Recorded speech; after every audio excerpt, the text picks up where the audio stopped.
From the Chocolate Mountains to the Sea of Cortez, all along the border on a Friday night, this is exciting Imperial Valley football on VSNSports.net, the Valley Sports Network, and the source for Imperial Valley sports. Ladies and gentlemen, for John Moreno, this is Vic Carrillo of Bulldog Media at beautiful Willis Ward Field in Calexico, as the Calexico Bulldogs celebrating senior night along with homecoming, entertaining the crosstown rival Vincent Memorial here in the battle for the border, as both teams closing out their regular season tonight, coming in for what has become a traditional tussle here to reign supreme in the border city. And it gives me great pleasure tonight to welcome all along the international coastline, John Moreno Brown. Thank you, Vic. This is the final game of the season for 2021, and it is against the Vincent Memorial Scots, and this is a new rivalry, since this is rivalry weekend in the Imperial Valley, and we've got the battle for the border, and we've got a trophy which is in the shape of a triangular obelisk that was donated by a friend and a classmate of mine, Eduardo Rascon, living in San Diego. He builds monuments. And when I talked to him about doing this a few months ago after the April COVID season, he said, I have an idea. And I told him what my idea was, and then we put our ideas together. And now this perennial trophy will be shared with both schools depending on who wins for a year. Well, John, let's talk a little bit more about the artist that designed this, Eduardo Eddie Rascon, and to give him a little bit more credit, the Willis Ward monument there in the southwestern corner of the end zone as you walk towards the concession stand. Tell us about that and what Eddie Rascon had a hand in that. Well, a few years back when they were renovating the Willis Ward Field, I want to say in 2016, we didn't have anything commemorating Willis Ward and what his role was at Calexico High School. And who was Willis Ward for the listening audience that it might wonder why the field's named after Willis Ward? Well, Willis Ward was a football player, and on November 3rd, 1933, Calexico was playing El Centro at the old city field, which is where De Anza, it was known as Blair Field on Blair Avenue. Right there. And he had a head injury. And an hour after the game, he passed away. And so in 1960, when they built this field in 57, they needed a name for it. And the Chamber of Commerce had a contest on what to name this field. And a gentleman by the name of Ritter submitted his... Corey Ritter. Maybe his father. Steve Ritter. Right, had submitted the winning naming of the field, and since then it's been Willis Ward Field. And Ritter was from a prominent farming family just outside of Calexico on Jasper Road, and their children all came to Calexico, the Calexico school system, and matriculated through Calexico High School and graduated there. So, John, tell us about the significance of tonight's game involving both Vincent Memorial and Calexico, and any playoff repercussions that would await the winner or the loser. Well, Vincent moved up to Division 4, and Calexico's Division 5, and I think it should be the opposite, but that's what it is. And so we are getting ready for the pledge of the national anthem. We'll get back to it. Vincent has to win tonight to have an outside chance of getting into the playoffs. And yes. And Calexico, I think, is assured of a spot as they were seated 6th or 7th. But we'll talk about that after we recognize and honor our national flag and with our national anthem. And they will present the colors. And I don't think they're just ready just about yet. Well, we still have about 4 minutes and 30 seconds remaining here in the pregame, as kickoff is scheduled for 7 o'clock tonight. But with the homecoming festivities and senior night celebration, as the senior players were introduced individually, Calexico had 12 seniors that were accompanied by their parents or their grandparents or their legal guardians to be recognized here in front of the home audience as we get set for the national anthem.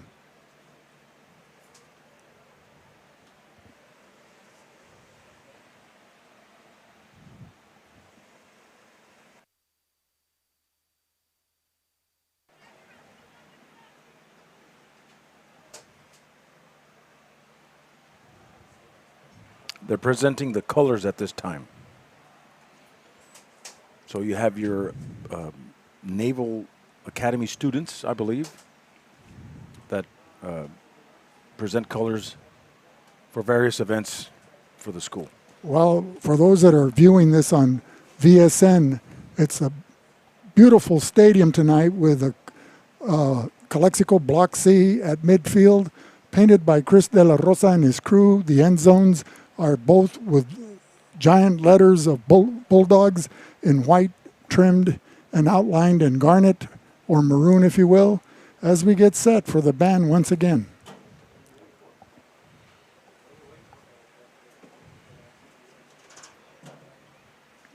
They say, John, the third time's a charm.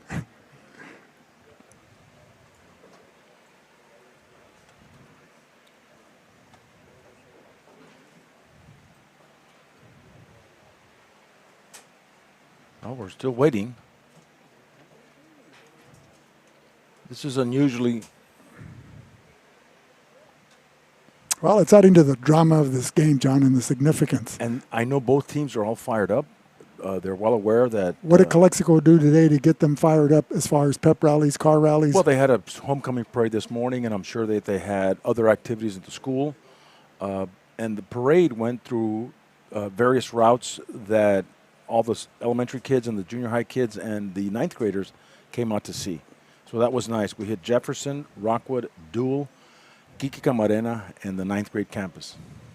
Well, you know, after missing out a year because of the COVID-19 pandemic and the shutdown of schools and public facilities and private retail businesses and what have you, and restrictions on social engagement with family and friends, today's parades were certainly a highlight for all those youngsters in elementary school, junior high, and in high school as well as those that are participating. Mm-hmm. And it gives them, you know, aspirations to be part of the high school culture in a few years and be part of ASB or service organizations or athletics or what have you and get involved. Well, John, football season sets the tone for the academic school year in the school spirit. And the more successful the team is and the athletic program, the more successful the school year is.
From the Chocolate Mountains to the Sea of Cortez.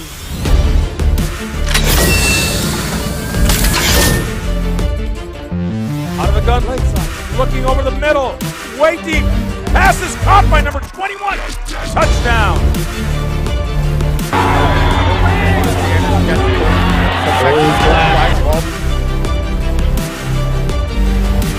Right, he gives to 6 at 10. That's the 4. Just cuts back, he's at the 20.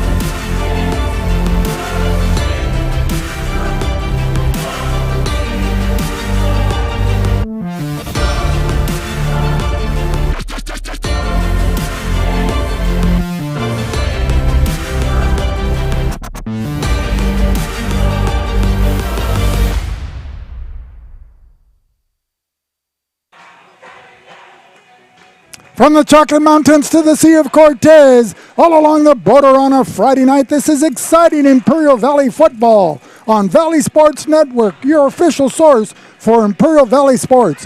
For John Moreno, this is Vic Carrillo at Willis Ward Field as the Calexico Bulldogs and the Vincent Memorial Scots battle for the border tonight as we welcome back the voice of choice, the real deal, your friend and mine, Johnny Mo, John Moreno Brown. Well, Vic, this is it. We're back here live at Willis Ward Field, the finale, the 2021 season.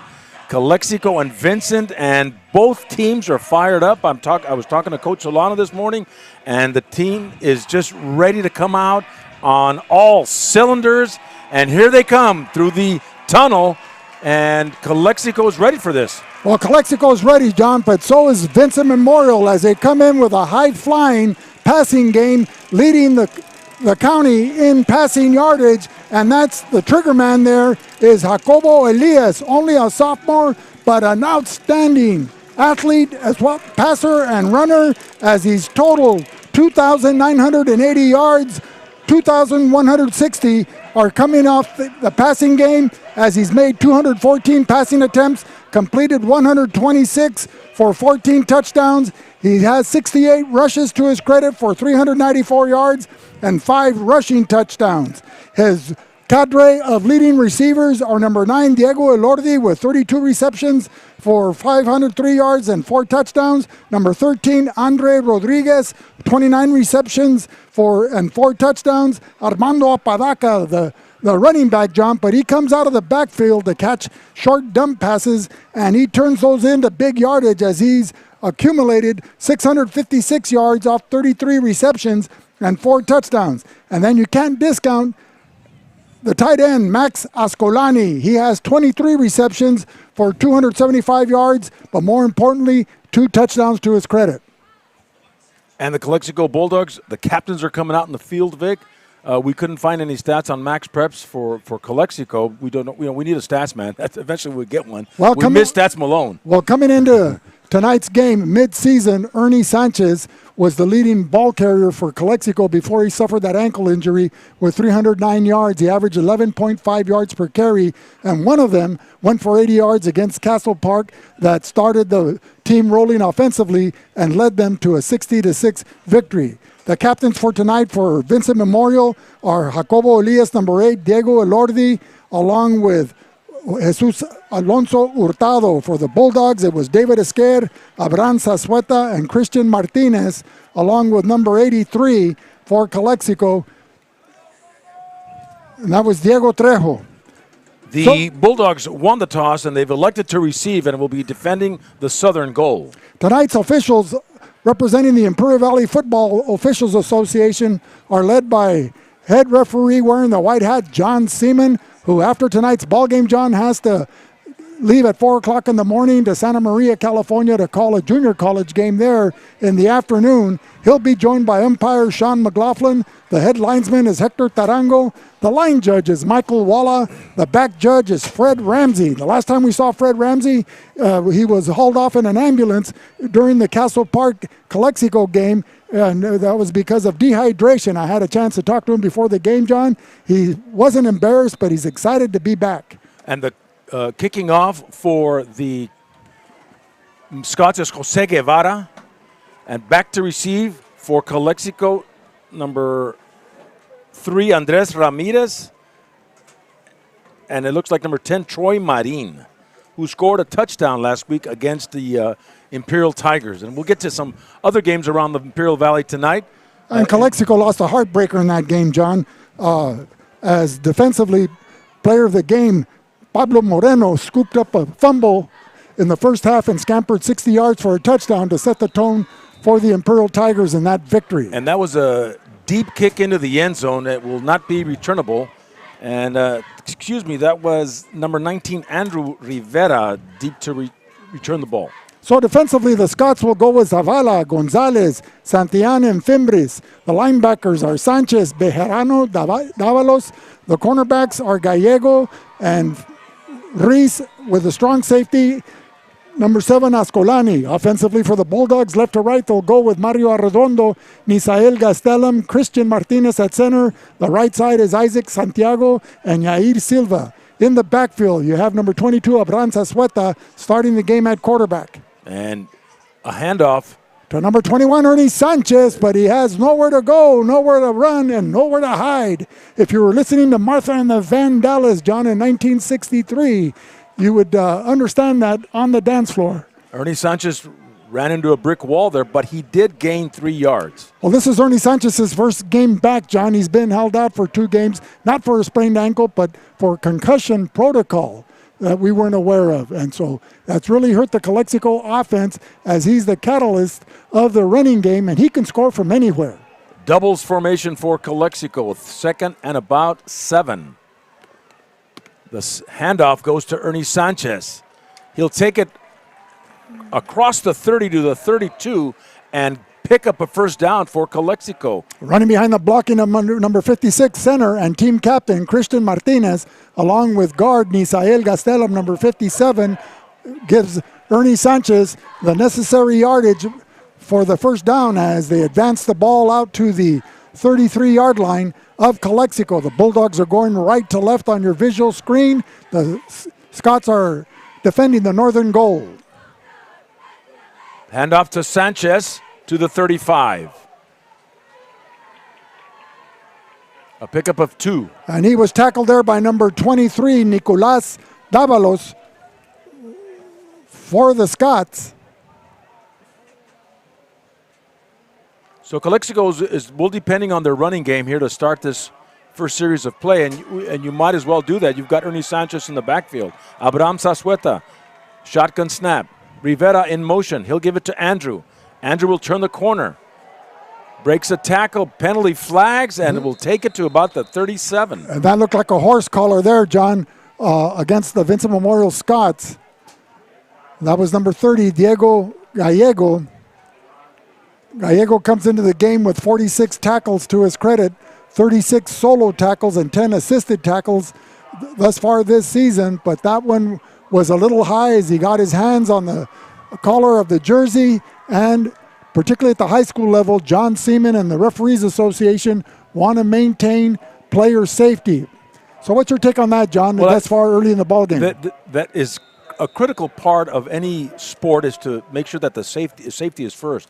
So a personal foul, but a broken play will give Sanchez take the handoff, going to the right side, outside, in between the numbers to the 35-yard line. Another first down. Move those chains, Calexico. Well, if it wasn't for middle linebacker Juan Carlos Bejarano, number 2, Sanchez would have taken it to the house, John, as a game-saving, touchdown-saving tackle there at the Scott 34-yard line. So the Bulldogs, with their deepest penetration, with 9:36 remaining here in the first quarter. No score in the ball game, ladies and gentlemen. If you just joined us, as the Guevara kick went into the end zone, and the Bulldogs, starting out at their own 20, have steadily marched downfield, keeping the ball on the ground. Sasueta doubles tight. Sanchez in the backfield. A quick pitch to Sanchez. Sweeping left side. We'll take it about the 31. Once again, Diego Gallego, outside linebacker, number 30, making that tackle. As I mentioned, John, he has a high number of 66% of his tackles are solo tackles, and he added another one to that list as he comes into the season. In tonight's game, he had 46 tackles. He's already made 2. One was a penalty for a horse collar. 2nd and 8 at the 32. Doubles. Sasueta. Prades in motion. Sasueta will take it. Turns it up inside the 30 to about the 26. So he picks up good yardage there, and it'll bring up a third down for the Bulldogs. You know, one of the things that Coach Fernando Solano likes to employ is the dual use of quarterbacks. You have number 1, David Esqued, who's the stronger passer of the 2-quarterback system, and you just saw there Abraham Sasueta with his running ability, getting big yardage, almost a first down, as he takes the ball across the 30 to the Scott 27-yard line. Third down and 3. And it'll be a tale of two cities, as one team likes to run, one team likes to pass. Looks like there was offsides called. Sanchez takes the handoff.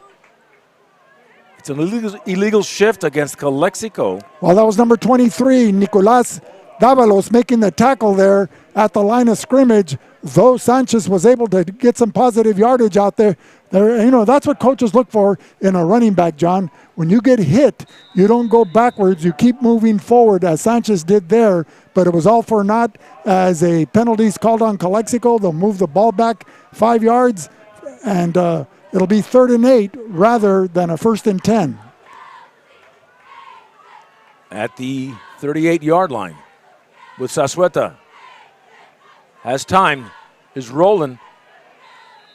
And was that like a shovel pass? Well, he held the ball too long. Talking Right. with Fernando Solano last night for their game preparation, his passing game philosophy is to get rid of the ball within 2 seconds. You're asking a lot of your offensive line to be able to block for more than 2 seconds, and that pass protection breaks down. And Sanchez was all alone in the flat, but Sassueta, who's not your passing quarterback per se, held the ball too long, and then he was forced to throw it, and it fell incomplete. So the Bulldogs, with another penalty, they'll repeat 3rd down. It'll make it 3rd and about 13 for a 1st down. They need to get inside the 25-yard line to the 24 for a 1st down. And this is the longest we've seen Sassueta in the first quarter drive the football. That's Usually he'd switch with David Esquer. Well, and Esquer would come out passing 3 out of the 5 downs that he would be in there for. Shotgun snap. Sassueta. Pressure. Scrambles. Goes up the middle. Lowers his shoulders and takes a guy with him. Gets the 1st down, Vic. He'll run 13 yards, but a penalty flag. Well, that was number 2, Juan Carlos Bejarano, as he made the hit, but not until Sassueta had a full head of steam as he crossed the line of scrimmage and made it into 1st down territory as he just bowled his way over Juan Carlos Bejarano.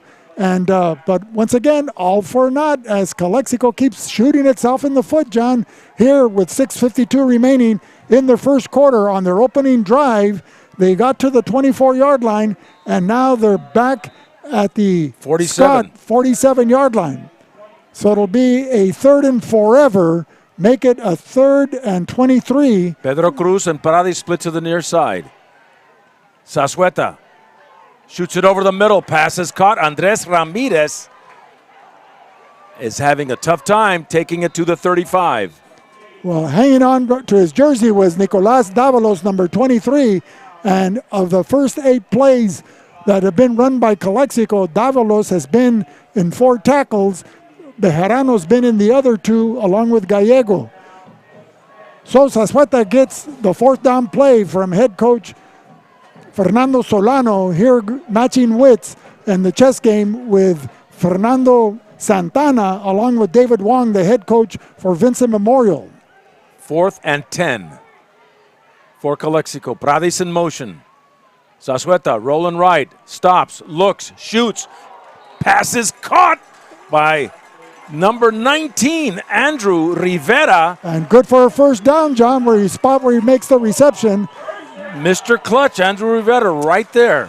So the referees tonight representing the Imperial Valley Football Association.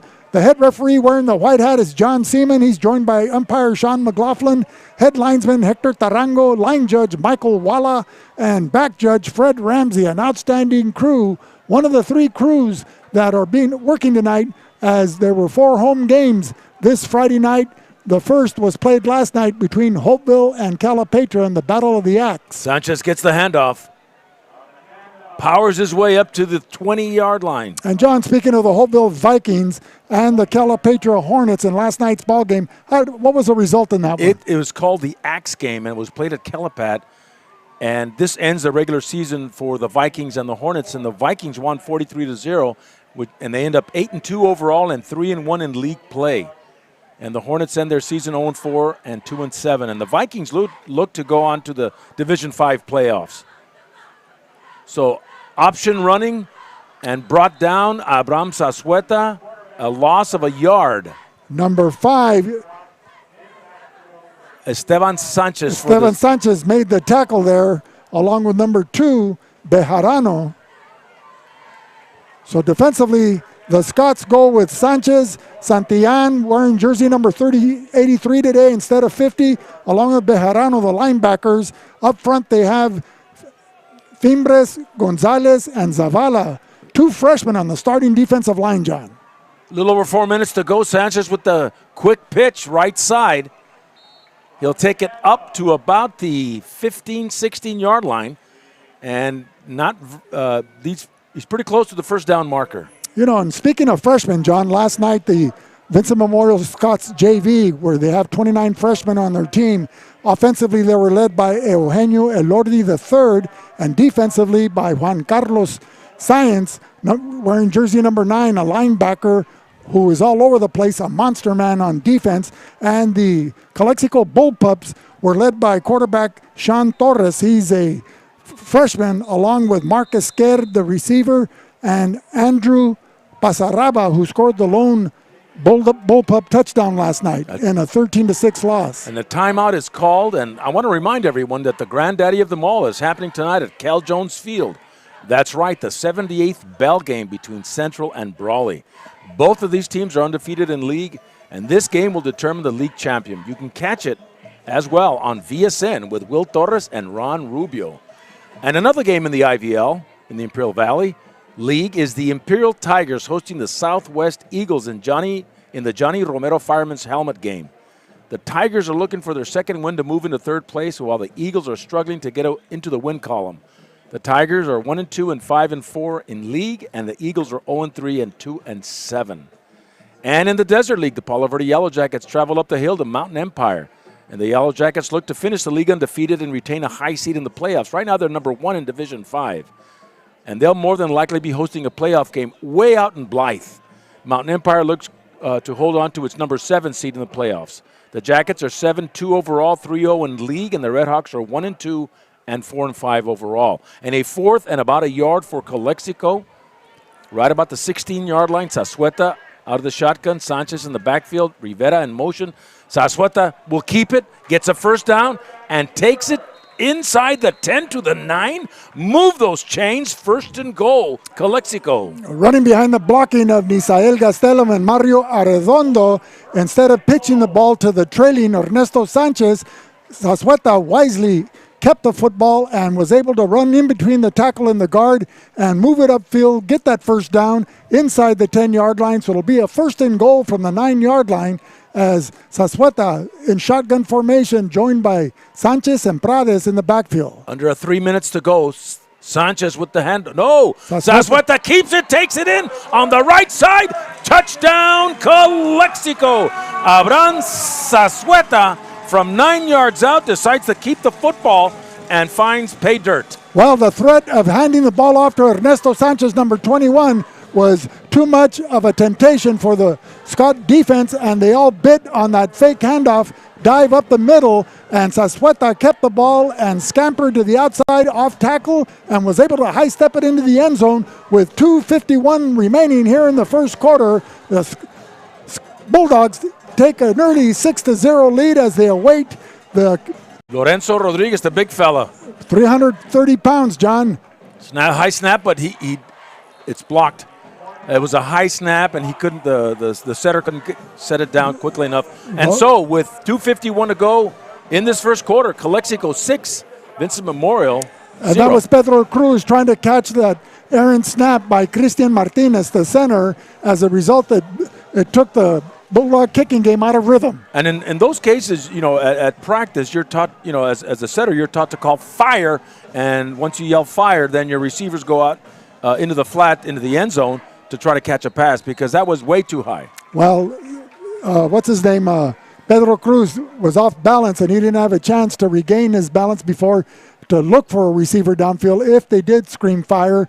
And as a result, instead of the Fox Theater emptying out in panic, in downtown Calexico back in the 1950s, John, the Vincent Scots were able to come in and block the kick. Well, we have Gael Monzon, the place kicker, kicking off for the Bulldogs, and Armando Apodaca, number 33. Along with number 13, Andre Rodriguez, and number 1, Luis Velati, the upbacks. Then you have 7, Ascolani, 30, Gallego, and number 5, Nicolas Sanchez. 2:51 to go first quarter. Gael Monzon. So standing at his own 35-yard line is Andre Rodriguez, who moves up just in case they try a short pooch kick. And a squib picked up by number 3, Miguel Ruiz, and brought down at the 20 and hit him hard is number 17 for Calexico. Try number 39 for Calexico. Matthew Cruz was the first guy to hit him. Then 17, Esteban Esquer came to finish him off. But nevertheless, alertly responding on that kickoff, that squib kick, John. So the Scots and their high-flying aerial attack will take over at their own 27-yard line. You'll have Elordi at quarterback. Elias at quarterback. He'll be joined in the backfield with Apodaca, Rodriguez flanked out to the near side, Elordi, Velati, and Ascolani, the receivers. And running a tight formation, 3 receivers, and man in motion going in that direction. High snap. Jacobo Elias looking in the left side there, intended for Armando Apodaca, goes incomplete. A high snap there from the center, Guilin, number 58, as offensively the line they go with Gastelum, Montaño on the left side. The right side is Jesus Hurtado and Reynoso. We're going to see a lot of passing from the Scots. That's all we're going to see, John. They don't have a running game. The center and tight end look at the middle linebacker. If he's showing blitz, the tight end will run to that vacated spot.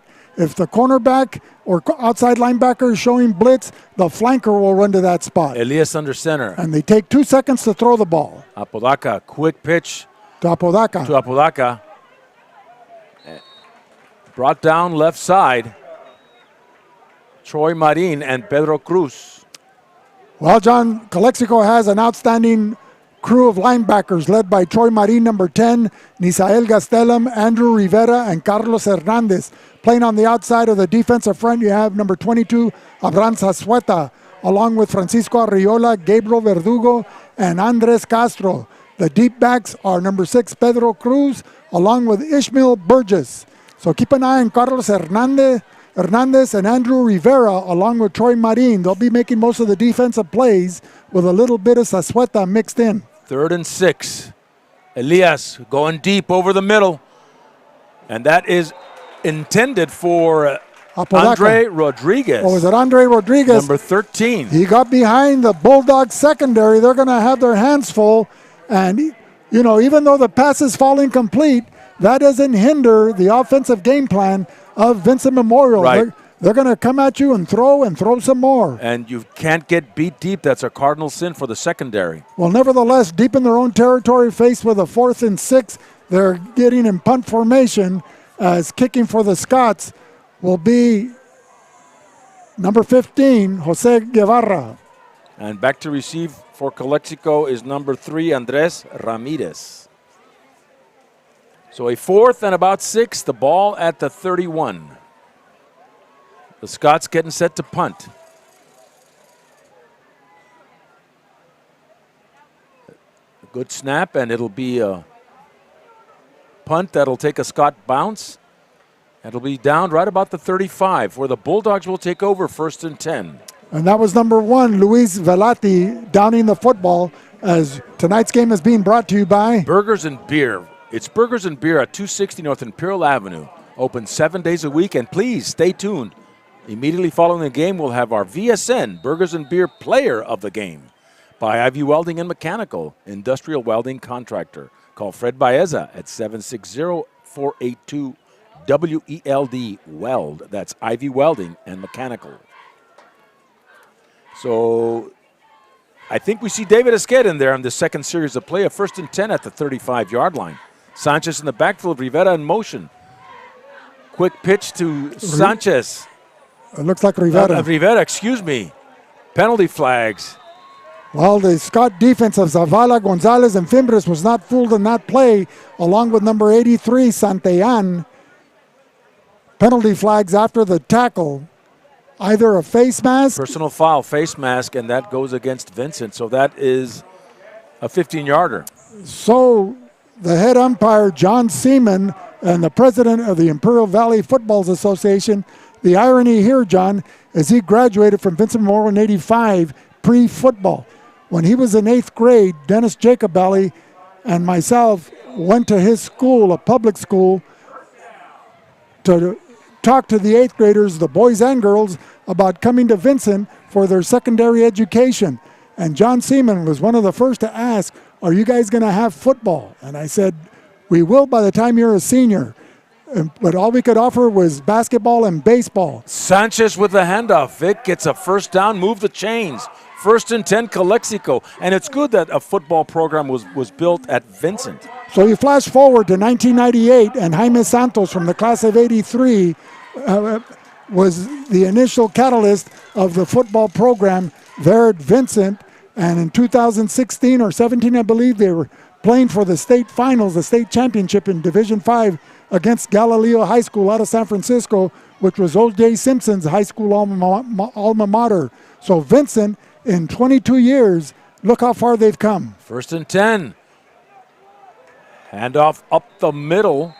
And the reason Troy Marin picks up 8. And the reason I make that commentary is Vincent, when it became Vincent Memorial after Our Lady of Guadalupe High School, when it was moved over to the Charles and Janie Wong property back in 1966, under the direction and tutelage of Father Jean Baptiste Vincent, who was the parish priest at the time, it was an all-girls school until the fall of 76, when Alida Carrillo was a senior in high school. 5 boys were admitted into the freshman class, and now they have 29 boys out for football from that class. We didn't even have 29 boys in the school in the 1980s. And this bodes well for not only for Vincent, but the community of Calexico to have 2 high schools that can compete on the gridiron. And, of course, other sports have developed as well as basketball, and they just need a wrestling team and hopefully that and a band, and they'll be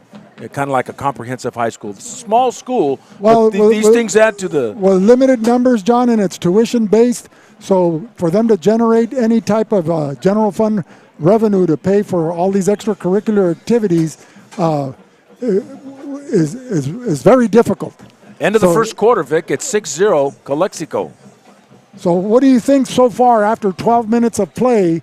Vincent unable to get on track in their passing game, and the Calexico Bulldogs marching down the field, chewing up a lot of clock, and then getting that touchdown scamper by Abranza Sueta on that quarterback keeper. But you see ground and pound, and that's what Calexico is doing with David Esqueda in there. Sanchez with the handoff left side, finds a lot of room, takes it to the outside, the 10, the 5, touchdown, Calexico.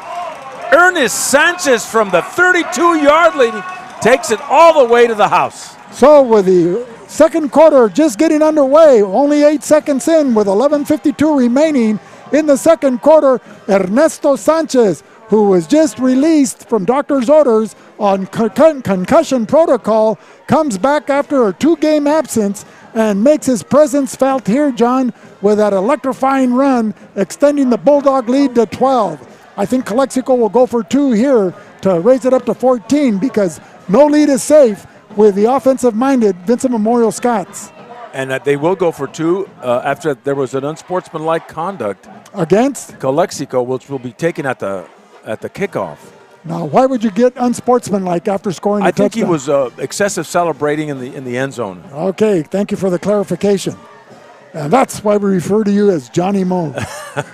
So we've got David Esqueda now going for the 2-point conversion, Calexico. Pedro Cruz split out to the far side, Rivera here to the near side. And you have Ernie Sanchez in the backfield, Rivera in motion. Sanchez gets the handoff and takes it right side for the 2-point conversion. And then Calexico's up 14-0. Running behind the blocking of Isaac Santiago and Yair Silva, 6'1", 280 pounds, and a beautiful running lane for Sanchez after he took the handoff from number 1, David Esquer.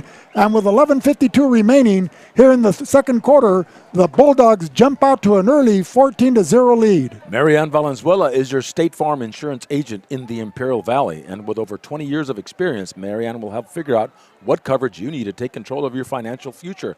And like a good neighbor, she is there in Brawley. Marianne Valenzuela at 344-0447. Check out Top Notch Barbershop at 317 Wake Avenue in El Centro, open 7 days a week, Monday through Saturday, where our regular haircuts are always $20 and Wednesdays is our $15 special. And by the Calexico Chronicle for the most in-depth local and regional news and the best high school sports coverage around. Check out the Calexico Chronicle and the Hauteville Tribune in print or online. Chronicling our community, border region, and beyond since 1904. Subscribe to our VSN YouTube channel and follow VSN on Instagram. So Gael Monzon will be kicking off from his 25. And Atpodaca will field it inside the 30, takes it straight up the middle, finds some room, breaks a couple of tackles, and into Bulldog territory at about the 37 and stopped by Esteban Esquer. Esteban Esquer, 5'8", 160-pound junior, was able to make that tackle in the open field on the high running of knee action of Armando Apodaca, number 33, their running back, who doubles as a wide receiver on most of their passing plays. So the Scots, with their best field position as they cross midfield to the Bulldog 37-yard line, 11:43 remaining. The Scots find themselves down by a score of 14-0, but no score is matters to the Vincent Memorial Scots because they can put points on the scoreboard quickly.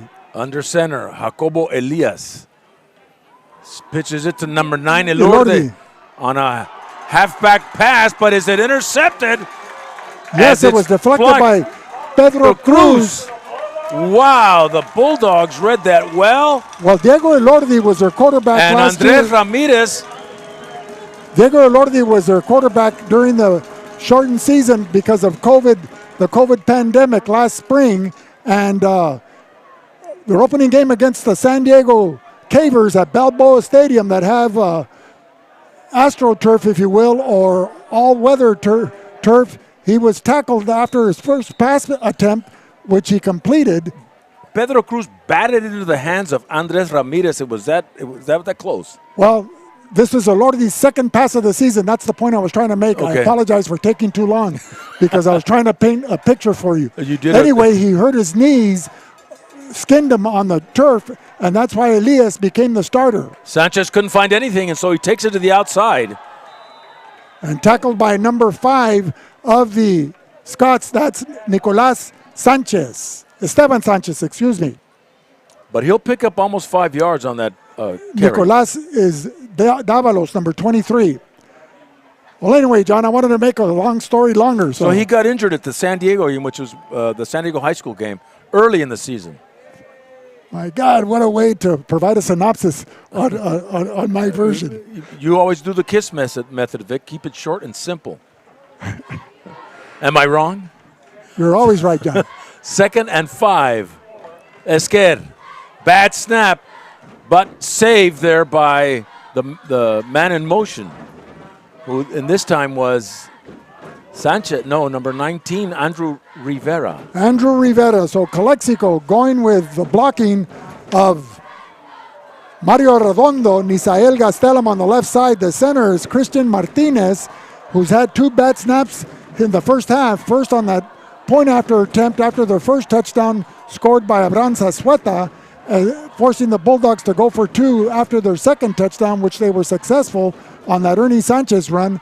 And now this snap that gives Calexico a 1-yard loss. So they're faced with a 3rd and 11 inside their own 15. And they'll stop the play in motion. So for Calexico, you have David Esquer, number 1, a junior, 5'6", 145 pounds at quarterback. He's joining the backfield with Ernesto Sanchez, along with Pedro Cruz, Andres Ramirez, and Andrew Rivera. Delay a game against Calexico, and they'll move it back to about the 7-yard line. So it'll be a 3rd and 16 for Calexico. Now, usually, John, most offenses will have about 5 or 6 plays from their 1 yard from the end zone to about the 20-yard line. Let's see what Calexico comes up with here on this 3rd down play. Prades in motion. Esquer rolling out, looking. Andrew Rivera's there. Can't seem to get his hands on it as he was double covered. Well, he was guarded by number 5, Esteban Sanchez, and wasn't able to get his hands free. And as a result, the pass falls incomplete. But a beautifully thrown spiral by David Esquer. But the Calexico Bulldogs faced with a 4th and 6, 9:35 remaining. Here in the second quarter, Calexico 14, Vincent Memorial 0, and will get set for the punt. Standing deep in his own end zone between the 2 L's of Bulldogs. I think that's Pedro Cruz. No. Troy Marin? Maybe? No, it's number 80. That is Jonathan Pacheco. And the punt Well, that looked like a dying quail, John, or a wounded duck, as you would say. It will give Vincent good field position, Vic. So Calexico's not doing it. Their punting game not giving any favors for the Vincent Memorial high-octane offense as they take over now at the Calexico 19-yard line. So this is the red zone.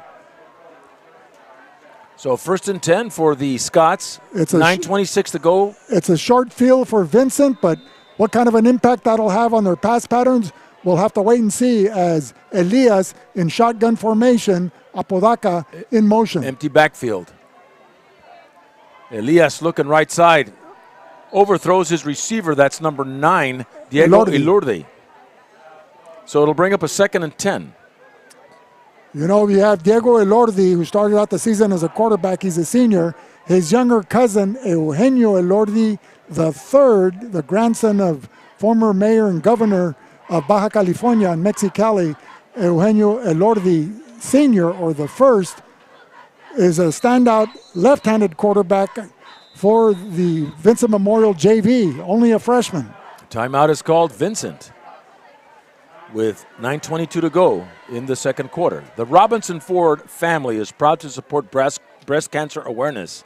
We pray for the many people in our Imperial Valley who have suffered from this grave illness. Stomp out breast cancer in the month of October. Robinson Ford sales remind you, due to the chip shortage, new car inventory is increasing slower than usual. By Letterman's and Bro, have you earned your varsity Letterman jacket? We'll get your jacket started today at Letterman's and Bro at 760-693-5034. Ask for Dan. Do you need real estate services? Thinking of buying or selling a house? Wondering what your property is worth? Get top dollar on your investment. Call Marcus Sked, real estate broker at 357-9707, offering professional-friendly service for 27 years. That's Sked Realty, the mark of excellence. And you want to stay up to date with the latest in the Imperial Valley sports coverage? Follow us on Twitter at Valley Sportsnet and make sure to have post notifications turned on. So a 2nd and 10 for the Scots. So Vincent comes into this game under the direction of David Wong and the tutelage of Fernando Santana, the assistant head coach, running a spread offense with Elias at quarterback. Elias over the middle, intended for number 9, Elordi, incomplete. So it'll bring up a 3rd and 10 at the 19.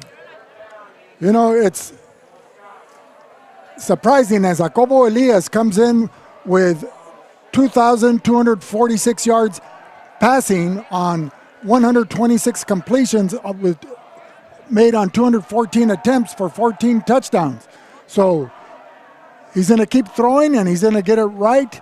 And you're going to see this Vincent offense under the direction of Fernando Santana start electrifying this crowd. A big crowd for homecoming. Shotgun. Jacobo scrambling. Feels the pressure. Decides to keep. Finds room outside and is knocked out of bounds inside the 10 at the 6. Gets a first down and a 1st and goal. Well, he sidestepped the inside linebacker, Nisael Gastelum, number 57, after he was forced out of the pocket.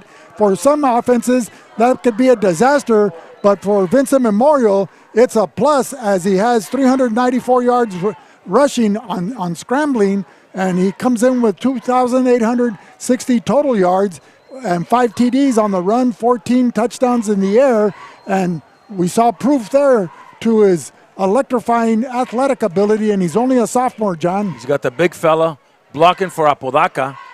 Armando Apodaca takes it into the end zone. Touchdown, Vincent Memorial.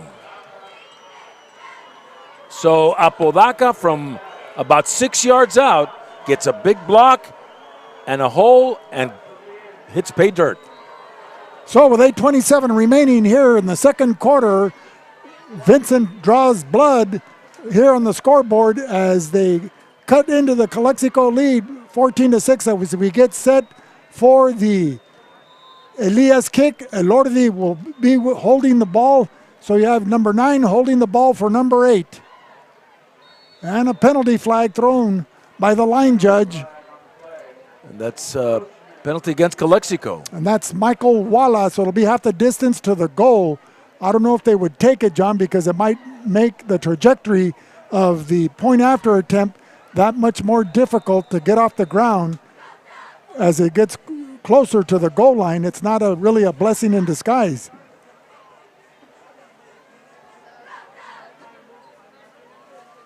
So they're going to go for 2.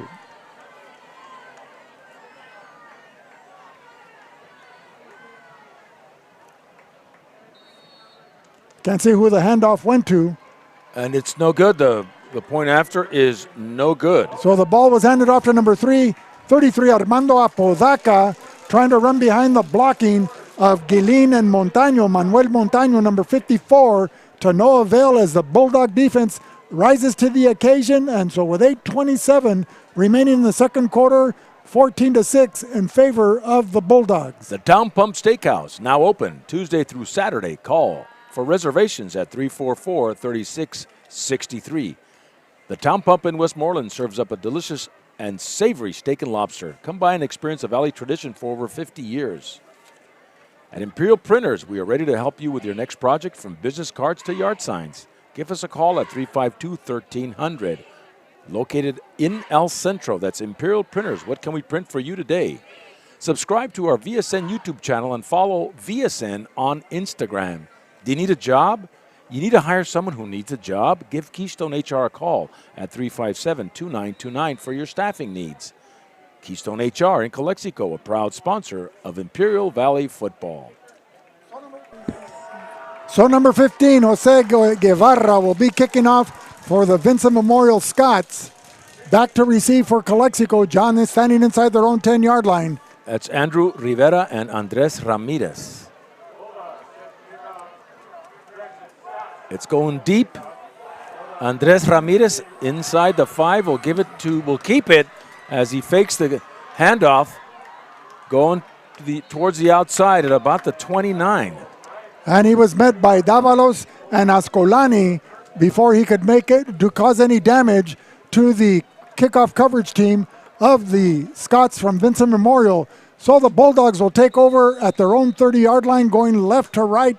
There's 8:19 remaining here in the second quarter. If you just joined us, ladies and gentlemen, after an exciting first half and 4 minutes of the second quarter, the Calexico Bulldogs find themselves hanging on to a 14-6 lead over crosstown rival Vincent Memorial. Let's get in Sanchez.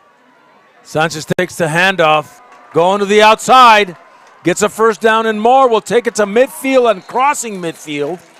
A pickup of 22 yards, Vic, for Ernest Sanchez. Running behind the blocking of 6'2", 280-pound left tackle Mario Arredondo, along with pulling guard Nisael Gastelum, number 57. Sanchez was able to find a lane, get to the outside, and then he outran the defensive linebackers of Sanchez, Santillan, and Bejarano, and it wasn't until Reese was able to slow him down, and then Ascolani and Diego Gallego came to finish him off.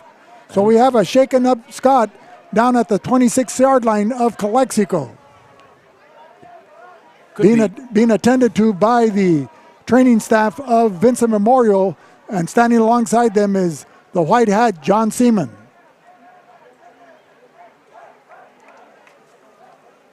And he's getting up now. That is number 65 for the Scots. Gabriel Gonzalez. Gabriel Gonzalez, only a freshman, John. So Vincent, with 29 freshmen on their JV squad, defeating Calexico's JV last night 13-6 behind Elordi, Ascolani, and Sainz on defense. After a big run for Mernie Sanchez, the Bulldogs are in Scott territory. Running the option, Pradis, penalty flags. And that was number 5 for the Scots, Esteban Sanchez, making the tackle there. Penalty flags there. Anyway, John, let me finish. To keep it short, simple and short. The Scots have 29 freshmen coming up, plus they have 7 freshmen on the varsity that are starting and playing key roles. And we've seen that throughout the Valley. A lot of freshmen are now playing on the varsity level, and there needs to be approval by CIF if they're 14 years old. You know, John, you have the pandemic that wreaked havoc on all the school systems and athletic teams, and players opting not to play, etc. But we'll talk about the Pop Warner situation after this play and the feeder system. Esquer tries to step up, rolls left side, looking for Cruz, intercepted by number 7, Ascolani. Ascolani running down the far sideline and stopped inside the 40. Now, see, this is the inexperience of David Esquer at quarterback. He doesn't have a strong arm. He's got to plant his feet to make the throw. The coaching staff has instructed their quarterbacks, you have 2 seconds to throw the ball. If the receiver's not open, get rid of it. Throw it out of bounds. And Esquer was indecisive there whether he should run or throw, and then he underthrew the receiver, and there's only one thing that can happen. The defensive backs are playing in front of the receiver, they're between the receiver and the quarterback, and an interception can occur, and it was evident there. That also happened twice against the Imperial Tigers last week in a game that Calexico could have, would have, and should have won. 7:15 to go, second quarter. The Scots out of the shotgun, going deep, and overthrows his receiver intended for number 1. That is Luis Velati. And Jacobo Elias couldn't find anyone else. And now so you see the difference there in their philosophy. If your receiver can't catch it, make sure no one can catch it. And so he overthrew everybody. And that's a critical part of their offensive. The philosophy of the Vincent offense is they flood the defensive secondary with 5 receivers. They have 3 on one side. One runs deep, 20 to 25 yards downfield. There's an intermediate receiver, and then there's a short receiver. And on the opposite side, you have the safety valve coming across the middle. Elias throws it down, and is it caught? It looks like it hit the ground first, and that's number 18, Carlos Hernandez. Now, see, there was a that's breakdown. Troy Marin. There was a breakdown in communication there. No, Carlos Hernandez, sorry. Because you're either in a man-to-man defense or a zone defense. Man-to-man, they're guarding the receivers individually. Zone, whoever comes into your area, that's who you pick up. Elordi was throwing to a spot. Elias was throwing to a spot on the field where the hash mark is, and Elordi turned the other direction and had his back to the ball. And that's why that pass was almost picked off. 3rd and 10 from about the 37. Elias looking over the middle. Pedro Cruz is there and deflects it. Intended for Luis Velati, number 1. Pedro Cruz read that well. He was all over him like a cheap suit.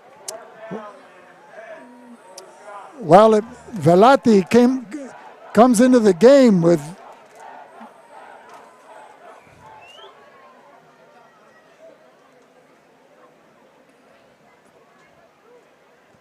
the receivers for Vincent Memorials are faced with a 4th and 10. You have Ascolani with 23 receptions, Elordi with 32 receptions, Andre Rodriguez with 29, and Apodaca out of the backfield with 33. As the Scots are getting set to punt with number 15, Guevara. Oh no, it's Elordi. It's a fake punt and will not go anywhere as the pass was thrown out of bounds.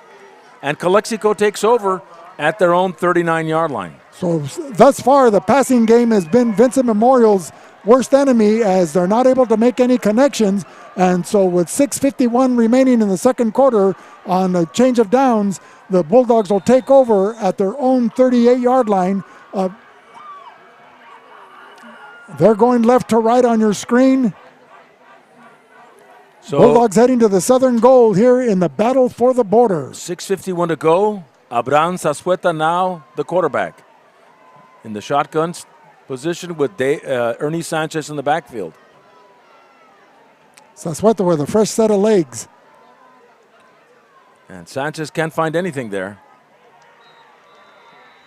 He decides to turn it around, but loses yardage. And that was number 52, Fimbres, for the Emilio Fimbres, the younger brother of Baraquel Fimbres, who's now a coach on the Vincent Memorial staff. And he was all CIF for the Vincent Memorial Scots since his freshman year. In my opinion, he had college potential. He had some interest, but he was happy just playing high school football and studying at CETIS and assisting Fernando Santana and David Wong here on the Vincent Memorial side of the A little field. over 6 minutes to go. Calexico with a 2nd and 14.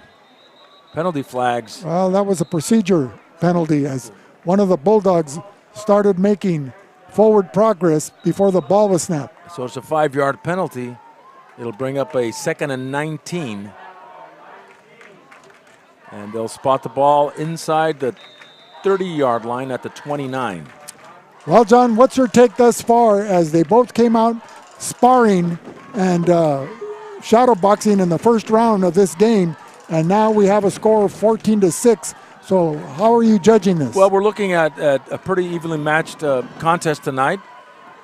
Sanchez, but Zazueta now with the ball, take it to the 45. A great pickup there. Well, they were faced with a 2nd and 19, and he picked up about 16 yards on that play, so it'll be like a 3rd and 3. And I think the Bulldogs have scouted the Scots really well as they've been able to handle their passing attack.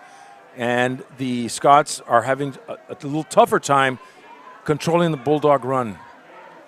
So a 3rd and about 3, the ball at the 45-yard line. So I think that's what we've seen thus far in the 1.5 quarters of play. Under 5 minutes to go. And what about offensive line philosophy, John? The Bulldogs have some big players up front, but they're more like run blockers than pass blockers. Sanchez on the delay, spins. But nothing as Esteban Sanchez, number 5, making the initial contact, and then he was assisted by Santillan, number 83, along with number 54, that being Manuel Montaño, another freshman for Vincent Memorial. As a result, the Bulldogs are faced with a 4th and 3 from their own 45-yard line. my buddy Louis Montaño says we got to say the score more often. So it's 14-6, Louis. I thought we've been saying it every 2 minutes. He's up in Bakersfield. Bulldog greetings out to the great Louis Montaño. 4th and short, the Bulldogs punting. Well, Armando Apodaca. Louis probably wouldn't be punting on this play. He'd run the option. Low snap. It hit the ball, so it's a dead ball if it hits the ball on the snap. And it's a first down for the Scots. I'm surprised the Calexico Bulldogs didn't go for it, John. They had just had that big running play for 17 yards on a 3rd and 19. And so it was a 4th and 3. And the Scots have it at the 35-yard line with 3:55 to go second quarter. And the Scots picked up 11 yards on that low snap.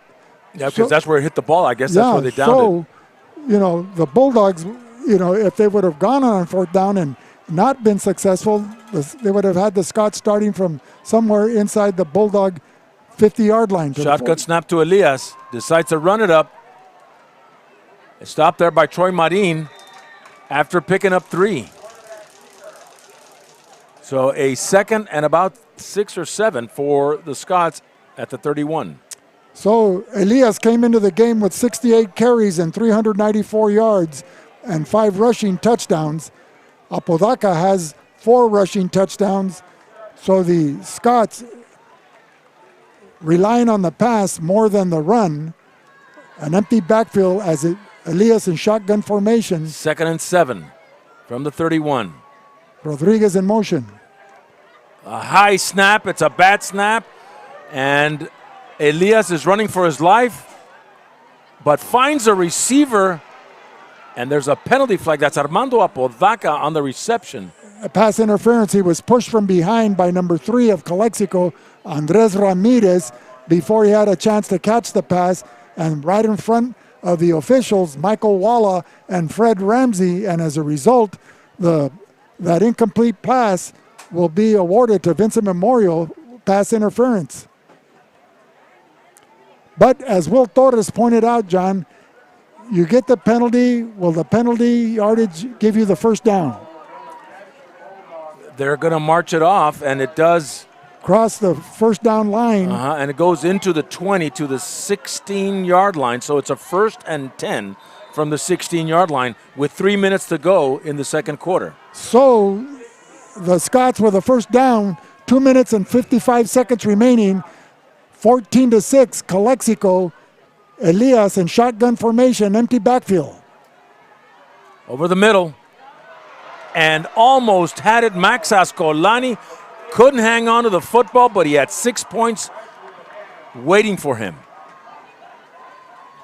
So the incomplete pass. Ascolani running a post pattern from the left side where he was the tight end and was open right where the L and the D of Bulldogs is written by the outstanding crew led by Chris De La Rosa of the Calexico Unified School District. A beautiful field here, and the pass hit him right on his number, and he couldn't hang on, and as a result, the Scots are faced with a 2nd and 10. Elias scrambling, breaks away, takes it to the right side. It will go out of bounds somewhere after he gets a first down, Vic, at the 5 or 6. Inside the 10-yard line, he didn't get close to the pylon in the end zone, but he did get the necessary yardage for a first down. So even being flushed out of the pocket by an aggressive pass rush exhibited by the Calexico Bulldog defense goes for naught again as Elias and his athleticism able to escape the clutches of the onrushing defensive lineman and advance the ball inside the red zone. 1st and goal, 2.5 minutes to go, second quarter, 14-6, Calexico. They give it to the big man. Oh, no. And there was a loose ball there. I think the handoff went to number 83, Santillan. Previously, he was wearing jersey number 50, so the Scots changed jerseys before the game started. 2:12 to go, second quarter, 14-6, and a timeout is called. Tonight's ball game is being brought to you by the Dom Team Real Estate Company. Serves the entire Imperial Valley with a full array of services, limited not only to residential but including farmland, commercial, and industrial ground. For more real estate advice, contact the Dom Team at 337-8600. And by Cachu Escobar, Supervisor District 1, a proud sponsor of VSN and committed public servant. Jesus Escobar would like to thank its constituents of District 1 and wishes all Valley teams a great season. Ojeda Industries is the press reader's choice from the Imperial Valley Press for the best farming equipment provider in 2019. Located in Brawley, Ojeda Industries. And by Reach Air Medical Service, Medical Air Transport. Our modern-day heroes and Donnie Wharton for Reach Air Medical Service, Medical Air Transport. 2nd and goal. The ball at the 9. Elias, shotgun snap. Stands up, looks Armando Apodaca, but he's brought down immediately by Abraham Zazueta. Gains maybe a yard. They'll take it to what looks to be, I believe, the 6, so he gained a couple. Under 2 minutes to go and counting. 3rd and goal from the 6-yard line. The Scots look to tie it up in the waning seconds of the second quarter. He's got 3 receivers on the left. Shotgun snap with Elias. Decides to run it up and is brought down. Fooled no one. And no gain on the play there. Stopped by there by number 41 for Calexico. That is, don't have his name. But it'll bring up a 4th down for the Scots. And they're going to go for it. No, they're going to try for a field goal. So a field goal would be a 23-yarder from this point. And that would be Jacobo Elias doing the kicking. Snap set, and it's like an extra point. And it is good. So the field goal is good with 47 seconds and counting. 14-9. Calexico. 14-9 Calexico. At Arctic Air, we know that having the right people on the job is just as important as choosing the best equipment. Our York-trained professionals provide you with top-quality equipment, skilled installation, and an expert analysis of your comfort needs. Call Arctic Air at 352-8855. By Sanders Incorporated, architecture and engineering is our expertise. A leader in design, development, and delivery, Sanders Incorporated is a proud supporter of Imperial Valley football, and we wish all our Imperial Valley schools a safe and successful season. Nava Commercial Capital and Real Estate. The perfect time for you to refinance may be now. Call George Nava at 760-960-3049. That's Nava Commercial Capital and Real Estate. And it's updated the bell game, 13-7 Central with 6 seconds before halftime. So Central's up 13-7 over the vaunted Brawley Wildcats. So kicking off for the Scots is Guevara, Rivera, and Ramirez back to receive for Calexico. 35 seconds to go in this first half.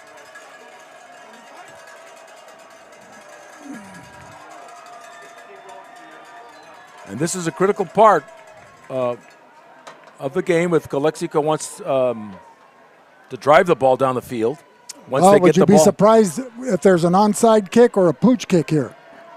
Vincent would like to get the ball back with 45 seconds remaining in a 14-9 ball game here in the closing seconds of the first half. Here as the Bulldogs celebrating homecoming along with the senior night. And it looks like it goes to where it's not returnable. The Bulldogs will get it at the 35-yard line. Dippy Duck, IID's official safety mascot, has been teaching children water safety for more than 50 years, recognizing the need to further educate youth in the Valley. He recently took on the challenge of promoting energy safety as well. Remember, please stay safe around canals. Johnny's Burritos, a family business since 1963. Eat what you love at Johnny's Burritos, located in Brawley, El Centro, and Imperial. Open Monday through Saturday.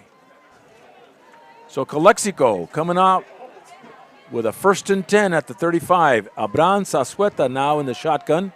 Andrew Rivera split to the near side. Andres Ramirez, part of that trip set.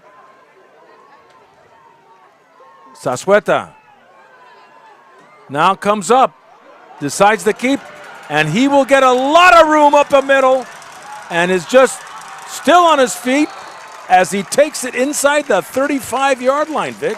See, so he couldn't find anybody, and so he decides to keep it. Right, from his own 35-yard line, he crosses midfield and is able to scamper and zig and zag his way down to the Scott 34-yard line. Is there a penalty flag on the play, or just time was called?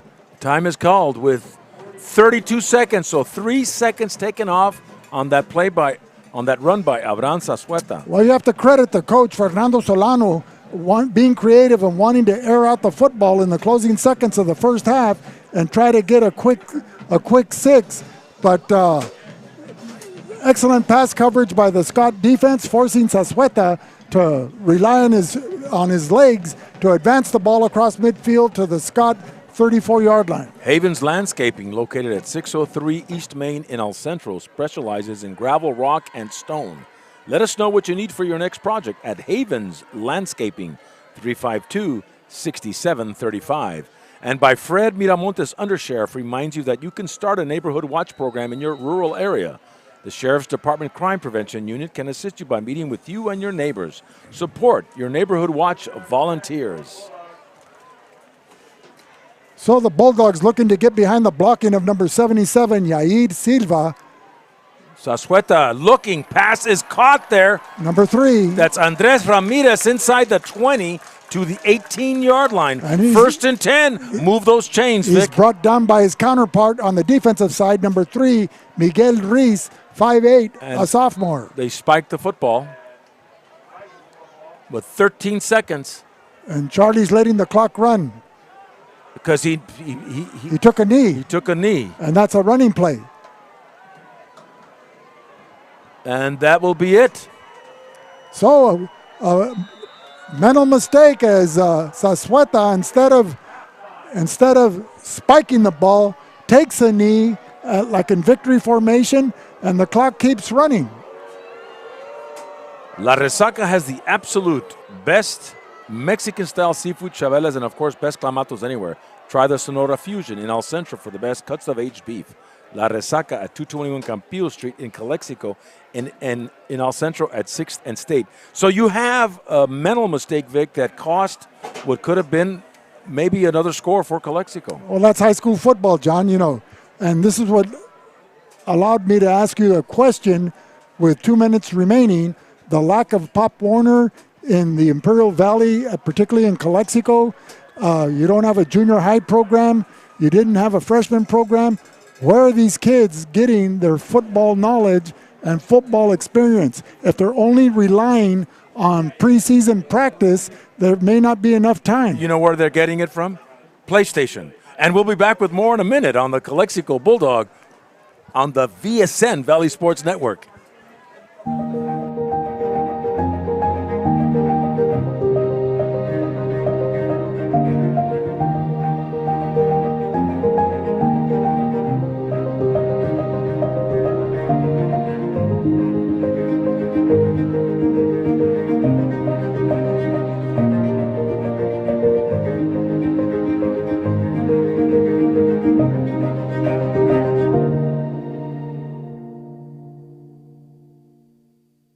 Reducing energy use during the summer is more important than ever. This summer, IID encourages you to do your part by setting your thermostat to 78 degrees or higher, avoiding the use of large appliances between 4 and 9 p.m., and turning off all unnecessary lighting. But there's more.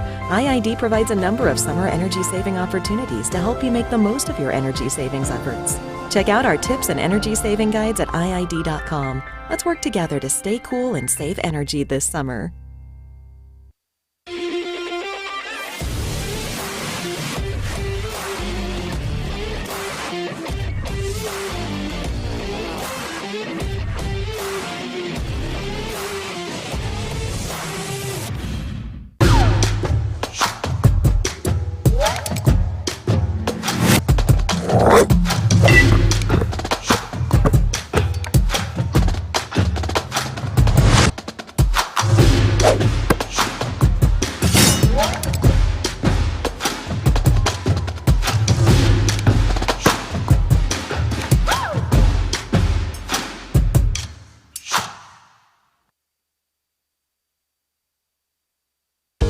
Whether you're looking to purchase or sell, your next home awaits. Give the Dom team a call. With over 50 years of experience and over 100 years in the Imperial Valley, Andy and Doug can help you find the right home at the right price fast. Visit us online at www.thedomteam.com and let Andrew and Doug find the perfect home for you. Call today, 760-337-8600.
Reducing energy use during the summer is more important than ever. This summer, IID encourages you to do your part by setting your thermostat to 78 degrees or higher, avoiding the use of large appliances between 4 and 9 p.m., and turning off all unnecessary lighting. But there's more.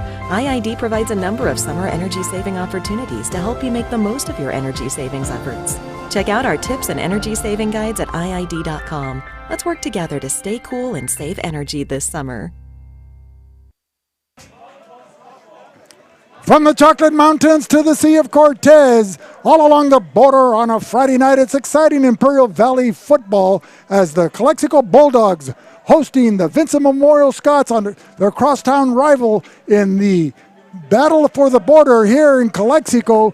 Calexico leading at halftime 14-9 as they celebrate homecoming night as well as the Willis Ward game. But more importantly, ladies and gentlemen, our halftime guest is Carlos Gonzalez, the Superintendent of Schools for the Calexico Unified School District. Carlos, welcome to our show. Thank you, Vic.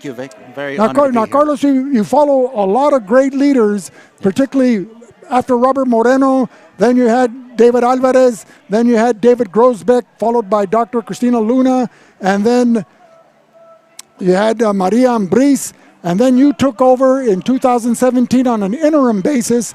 And then full-time, the title was given to you in 2018. So tell us, how's that experience been, particularly with all the phenomenal growth on the physical plant of the Calexico High School campus, as well as throughout the school district? Well, absolutely, Vic. First of all, thank you for the invitation of being here. It's always an honor to be able to share what we're doing here in Calexico. You mentioned some great names of past superintendents.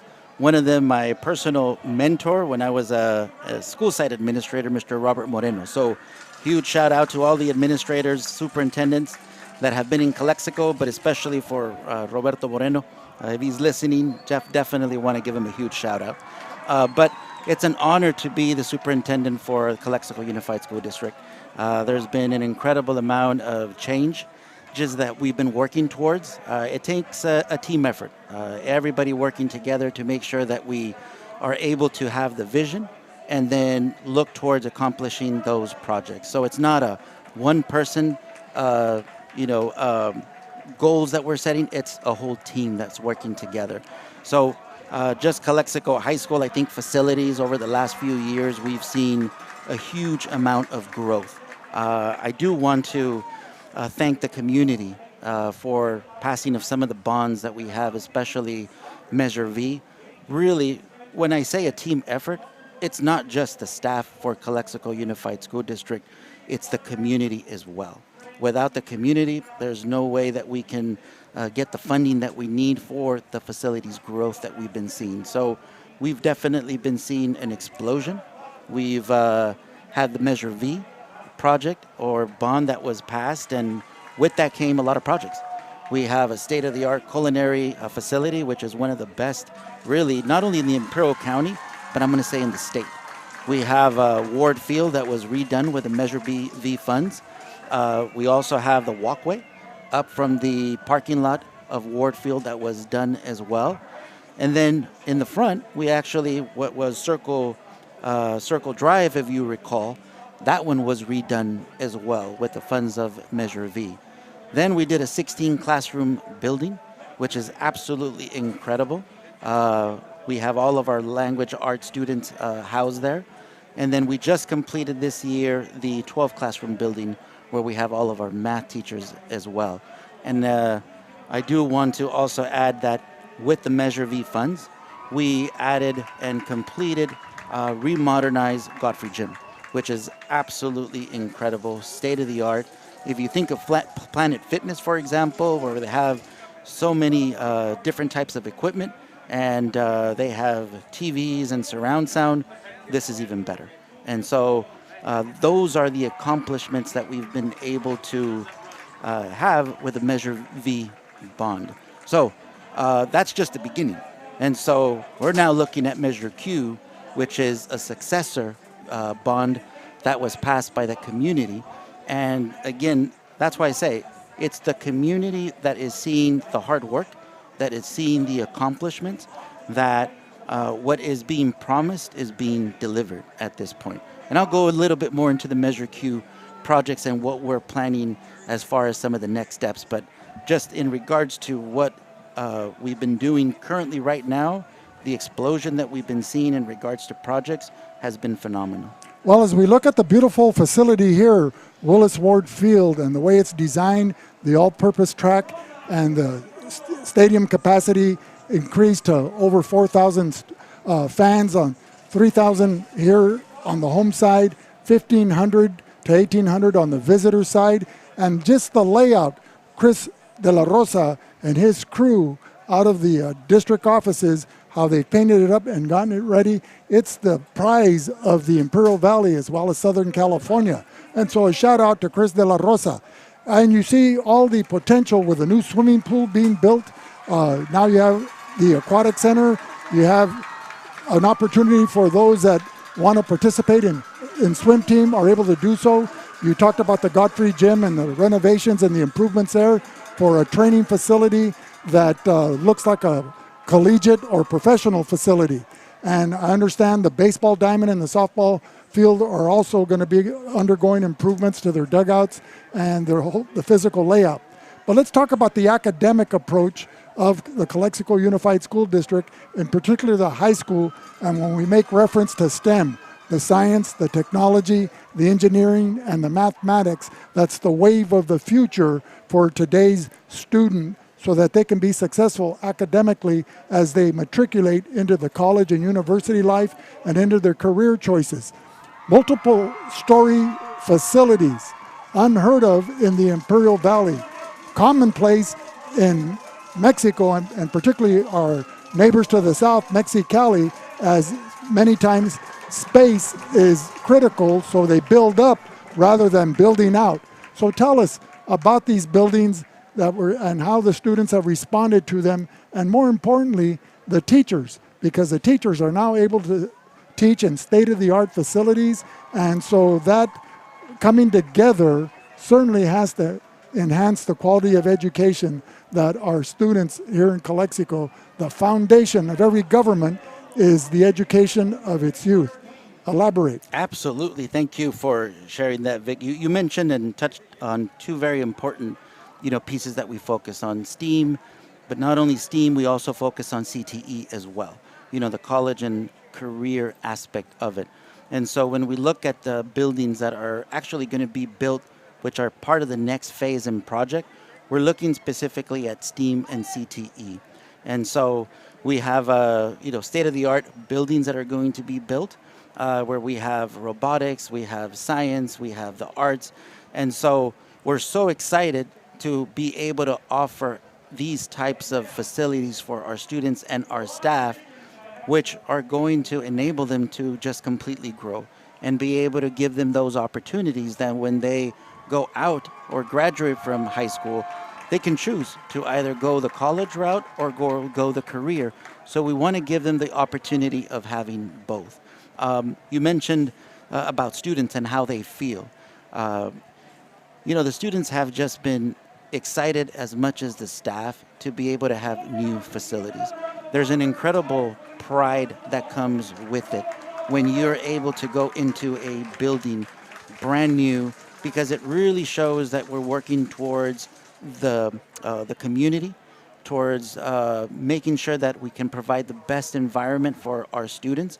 So that really increases the students, just wanting to come to school and wanting to participate. And there's this excitement that is built.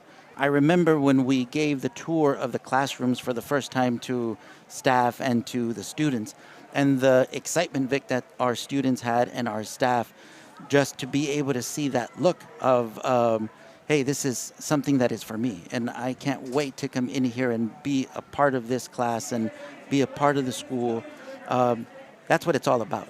It's about really creating a legacy. What is it that we can do to make sure that we improve the next generation? And so when you ask that question, what do you think about your staff and students and how they feel? It's just a great overall feeling of pride, because this is theirs. And this is something that is going to be with them for years to come and generations to come. When you talk about the feeling of pride, prior to the schools closing because of the pandemic that hit in mid to late March on COVID-19, the Calexico Bulldog basketball team, the boys, won the San Diego CIF championship in early March. And the pride of the community, not only the large alumni network base in the San Diego area, particularly in the South Bay, Chula Vista area, everybody showed up at Serra High School then. I think it's now called Canyon Hills. And the community filled that basketball arena as the Calexico Bulldogs won the CIF championship for their division. They weren't given the proper honoring because schools were closed, the campuses were closed. They may have had a drive-by award celebration, giving their championship rings and patches for their Letterman jackets, and then that followed with the class of 2020 not being able to have a traditional graduation. Fast forward to the spring of 2021, athletics are restored.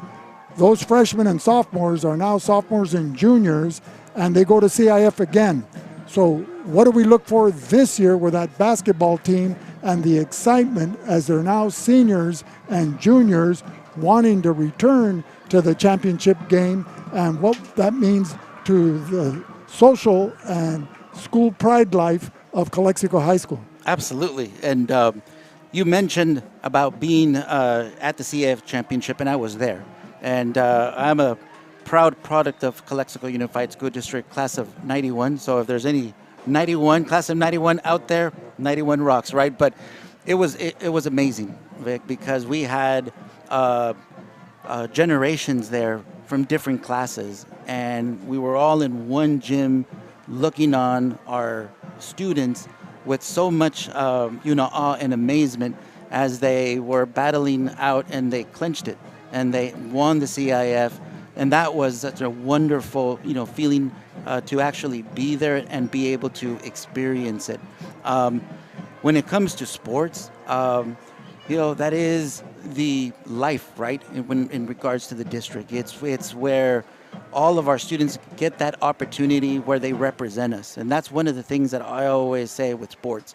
It's our students that come out, they work hard, but not only for their own personal growth, but to represent the district and the community.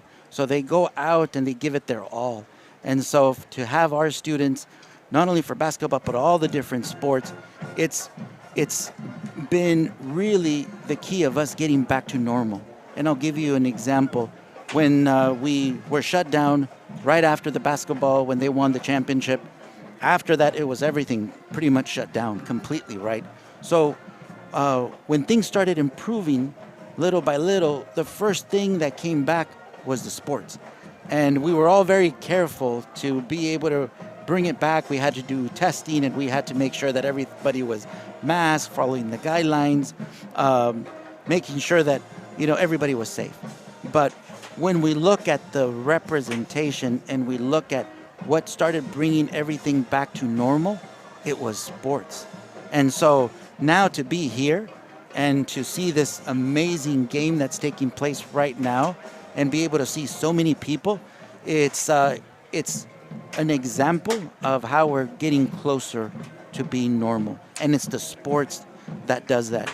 And so for spring of 2021, we're only hoping that things improve and that we can celebrate the success of all of our students that do such a wonderful job in representing us. And you were right when you said it's a collective and collaborative effort, and it starts with the Calexico Unified School Board of Trustees, and then the superintendent's office, and your outstanding team of assistant superintendents and staff, and then the teachers throughout the school district, and the students, and all the employees that serve as the backbone and infrastructure for the Calexico Unified School District.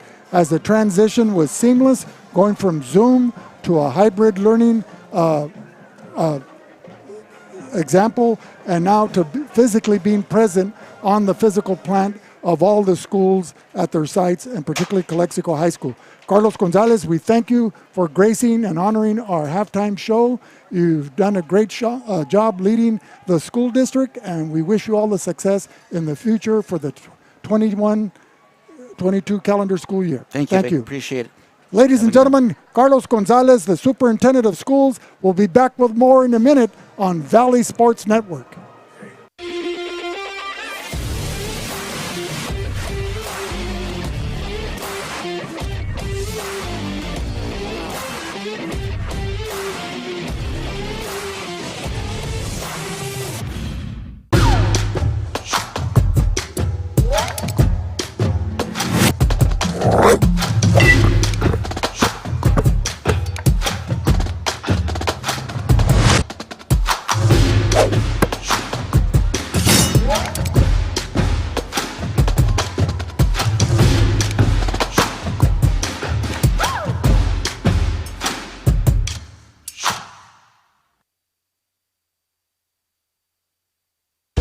Whether you're looking to purchase or sell, your next home awaits.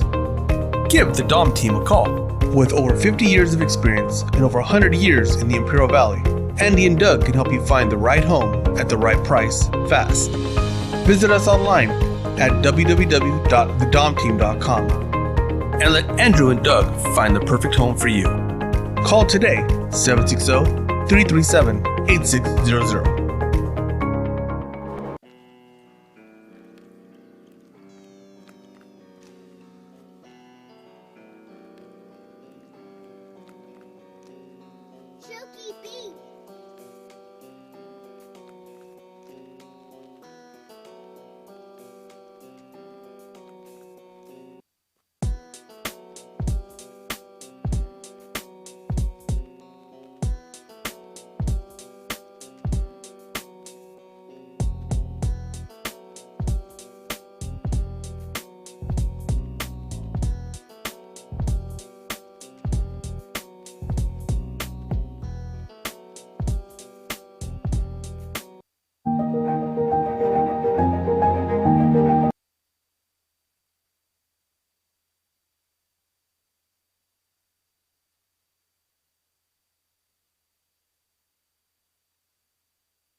we're on.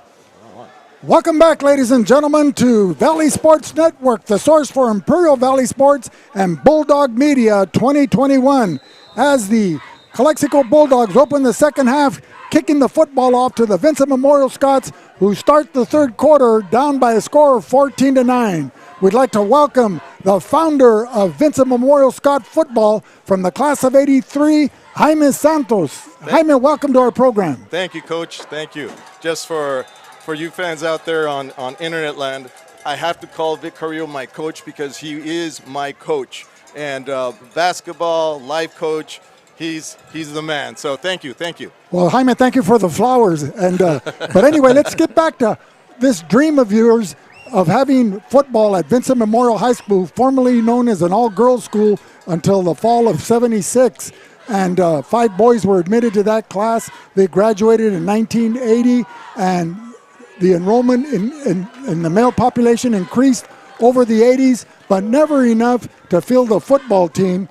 Certainly enough for basketball on the freshman JV and varsity level, a varsity baseball team, a boys tennis team, but not enough for football until you planted the seeds in '97, '98, and the diocese agreed and the school agreed to have a football program as long as it could maintain itself, and look where we're at now. Yes, it's actually incredible. Back in '98, a lot of people thought that it was just a pipe dream, and I always said, I have this really stupid idea. We should have football at Vincent. And you keep on saying it long enough, that stupid idea becomes a pretty good idea, and you start interjecting to other people, and sure enough, people were willing to jump on board. First coach I recruited was Raul Agundes, the late great Boomer Agundes, and let me tell you, I used him as a mentor. Right after that, Ethan Brammer, and then from there, Joe Bielma and I were basically running the show for a long time. But still, the fact remains is that we had, I remember that very first year, and our first game against Calpat, and we went on the Sesame Street bus, and nobody thought we were going to be competitive. And sure enough, it was a very fun game, and I'm not going to say anything, but it got hectic in a good way, and it was very positive, and so I'm very excited, very happy to see that it's progressed. I've told John over here before that I feel like Moses. Ooh, beautiful pass. And caught. Go ahead, John. Take it away, the play-by-play. Well, as a pass down the near sideline, touchdown, Armando Apodaca will score for the Vincent Memorial Scots. And who threw that pass, John? Jacobo Elias in the pocket. The standout sophomore quarterback. Very well covered by the Bulldog defense. Exactly, but he got behind the secondary and the ball was well placed where only Apodaca could catch it. And so Vincent takes their first lead in the ball game with 10:38 remaining in the third quarter, 15-14. So getting back to you, Jaime, a lot of blood, sweat, and tears. Now we flash forward to 2021. Right. You have David Wong in his 7th season here at Vincent Memorial, and his able assistant, head coach, and Fernando Santana with his spread offense. One of your former players and proteges, Manuel Padilla, anchoring the defensive coaching, and it's evident out here. Yes. So tell us those early years as Vincent was steamrolling through a JV schedule against large school junior varsities and small school varsities that eventually got you into the Desert League Elite and then the Manzanita League as well, and other leagues changing their names, and ultimately they made it to the state championship, I believe in 2017, to the final game, and just losing a heartbreaker to Galileo High School out of San Francisco. And what a heartbreak it was. Losing the quarterback at the end, right at the middle of the game. Excellent game. I want to give kudos out to Coach Wong. He has done wonders for the program. He was able to do what I wasn't able to accomplish. Though granted, it was, like you said, blood, sweat, and tears. It was a love for the game, a love for the community, a love for the school. And when I was at Vincent, we wanted to play football. And I always had that idea. And if my compadre Diego Romero wouldn't have invited me to coach at Willie Moreno, I don't think I would have had that passion, that love for the game that I have now, that I continue to have, which brought up the idea of bringing football to Vincent Memorial. And so once we said yes, Coach, once again, thank you, because you made us credible. You put it out there, and yes, absolutely. You know, this trophy, now that it carries your name, the Victor Carrillo Trophy, I believe that this is well deserved. And if it weren't for you, this championship would have happened. If it weren't for you, to be honest with you, there would be no Vincent football. Well, thank you again. I mean, I'm overwhelmed by this, but there are other more deserving people that deserve to have their name on this plaque and this trophy. First, you had Father Jean Baptiste Vincent with the idea to move it from its former site on Rockwood Avenue, which is now the convent for the Sister Servants of the Blessed Sacrament, over to the land that was donated to them by the family of Charles and Janie Wong, where the current site is. And it was an all-girls school from 1966 through 1976. And then when the 5 boys came in for the class of 1980, and it just expanded. But the boys that came out for football when it was initiated deserve a lot of credit, because everything was built on their backs, their dedication, and their sweat, along with your coaching staff, who weren't getting paid, but yet they were volunteered their time, and we were always a traveling team because we didn't have a field or a stadium of our own, so we were like the Washington Generals with the Harlem Globetrotters, traveling all over the valley to play so-called home games as the visiting team. Yes. I mean, it was. Andrew Rivera with a handoff takes it up, gets 6 yards. We'll close the interview right now, John, as we get back to play-by-play action. But Jaime, that initial team, that initial team of of players who we had Mickey Montaño, we had Manuel Padilla, we had the Lopez twins, we had Orlando Platt, Sergio Dominguez. I don't know if you remember those names. Yes. Jose Carlos. I mean, Fernando Goicolea, that very first team that, and we also had Rogelio Olmos and Anthony Lara, who played for me at Willie Moreno. They said, "You're starting a football team at Vincent? I want to go. I want to play football."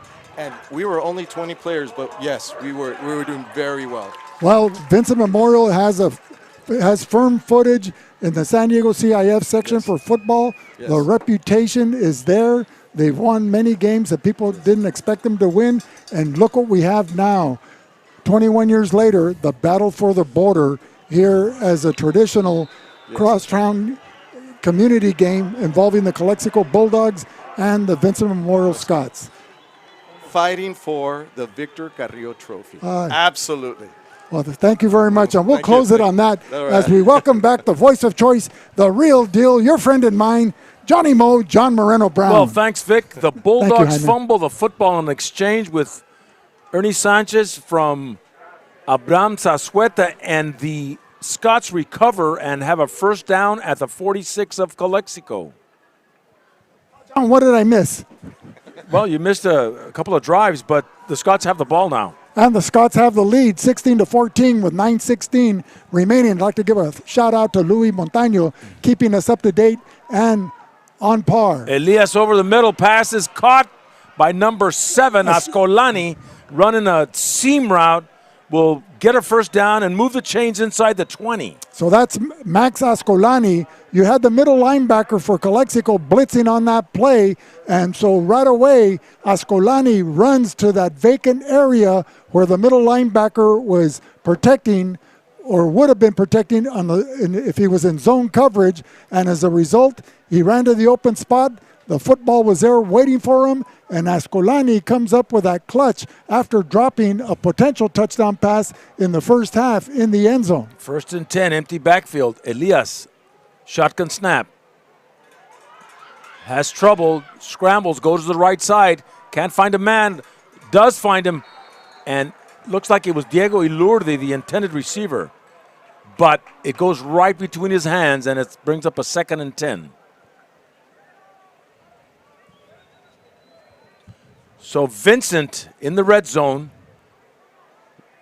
at the 19-yard line of Calexico. And they've been moving the ball pretty quickly. 14-16 is the score. Jacobo Elias, shotgun. Steps up, looks, and almost intercepted by Pedro Cruz. And the pass intended for Apodaca, incomplete, brings up a 3rd down. With 8:16 to go, 3rd quarter. So, John, virtually passing on every play, the spread offense utilized by the Vincent Memorial Scots under the direction of David Wong and the tutelage of Fernando Santana has the Calexico Bulldog defense on their heels as Elordi, an outstanding sophomore quarterback, the leading passer in Imperial Valley. And that says a lot, John, with Damon Rodriguez at Central and Ethan Gutierrez in Brawley. Elias with a handoff to Apodaca. And gang tackling, swarming over Apodaca by the Bulldogs, but he's able to pick up some tough yardage as they move the ball inside the 20 down to the 15, make it the 16, just shy of the 15. They need to get to the 9-yard line of Calexico for a 1st down. So 4th and 7, and looks like they're gonna go for it. As there is no T out there, and the Scots will have Apodaca in the backfield and Elias under center. Big fella in motion. Apodaca. Elias will shoot it to number 7. Touchdown, Max Ascolani. The Scots are on top. Now see, John, that's a difference in the passing game philosophy of Vincent Memorial. Elias was forced out of the pocket, flushed to his left. It looked like he was scrambling for his life, and the receivers break from their traditional patterns that were called in the no-huddle offense, and they break to the nearest sideline. And you had Ascolani there, who was running a dig pattern where he was curling at the end zone, just sprinted to the pylon, and the ball was there waiting for him. As we get set for the Elias point after, Elordi with a hold. And the point after is good with 7:27 to go, 3rd quarter. It's 23-14. The Scots with a 9-point lead. For the best burgers in town, it's Burgers and Beer at 260 North Imperial Avenue in El Centro. Stay tuned. Immediately following our game, we'll have the VSN Burgers and Beer Player of the Game. Subscribe to our VSN YouTube channel and follow VSN on Instagram. You were right, a tale of two cities. Calexico started out dominating the 1st quarter of action as they raced out to an early 14-0 lead, and the Scots scoring near the end of the 2nd quarter to get on the scoreboard, and then with a field goal on their 2nd offensive drive. But now with 7:27 remaining here in the 3rd quarter, the high-octane offense of the passing game of the Vincent Memorial Scots now in full gear as they race out to a 23-14 lead with 7:27 remaining here in the 3rd quarter. Deep kick by Guevara. Troy Marin. No, that's Zeus Prades. Prades is brought down at the 25. And he's brought down by their fullback, number 33, Armando Apodaca. So a lot of these Vincent players not only going both ways on offense and defense, but also playing on the special teams, John. You got to get your best 11 out there. Well, this has been an enjoyable game to watch and an exciting game to broadcast here on Valley Sports Network. So Abraham Sasueta back in there with Ernest Sanchez looking to get the ball. Another fumble, but Sasueta makes it happen. He dropped it, picked it up, and it will take it to about the 28.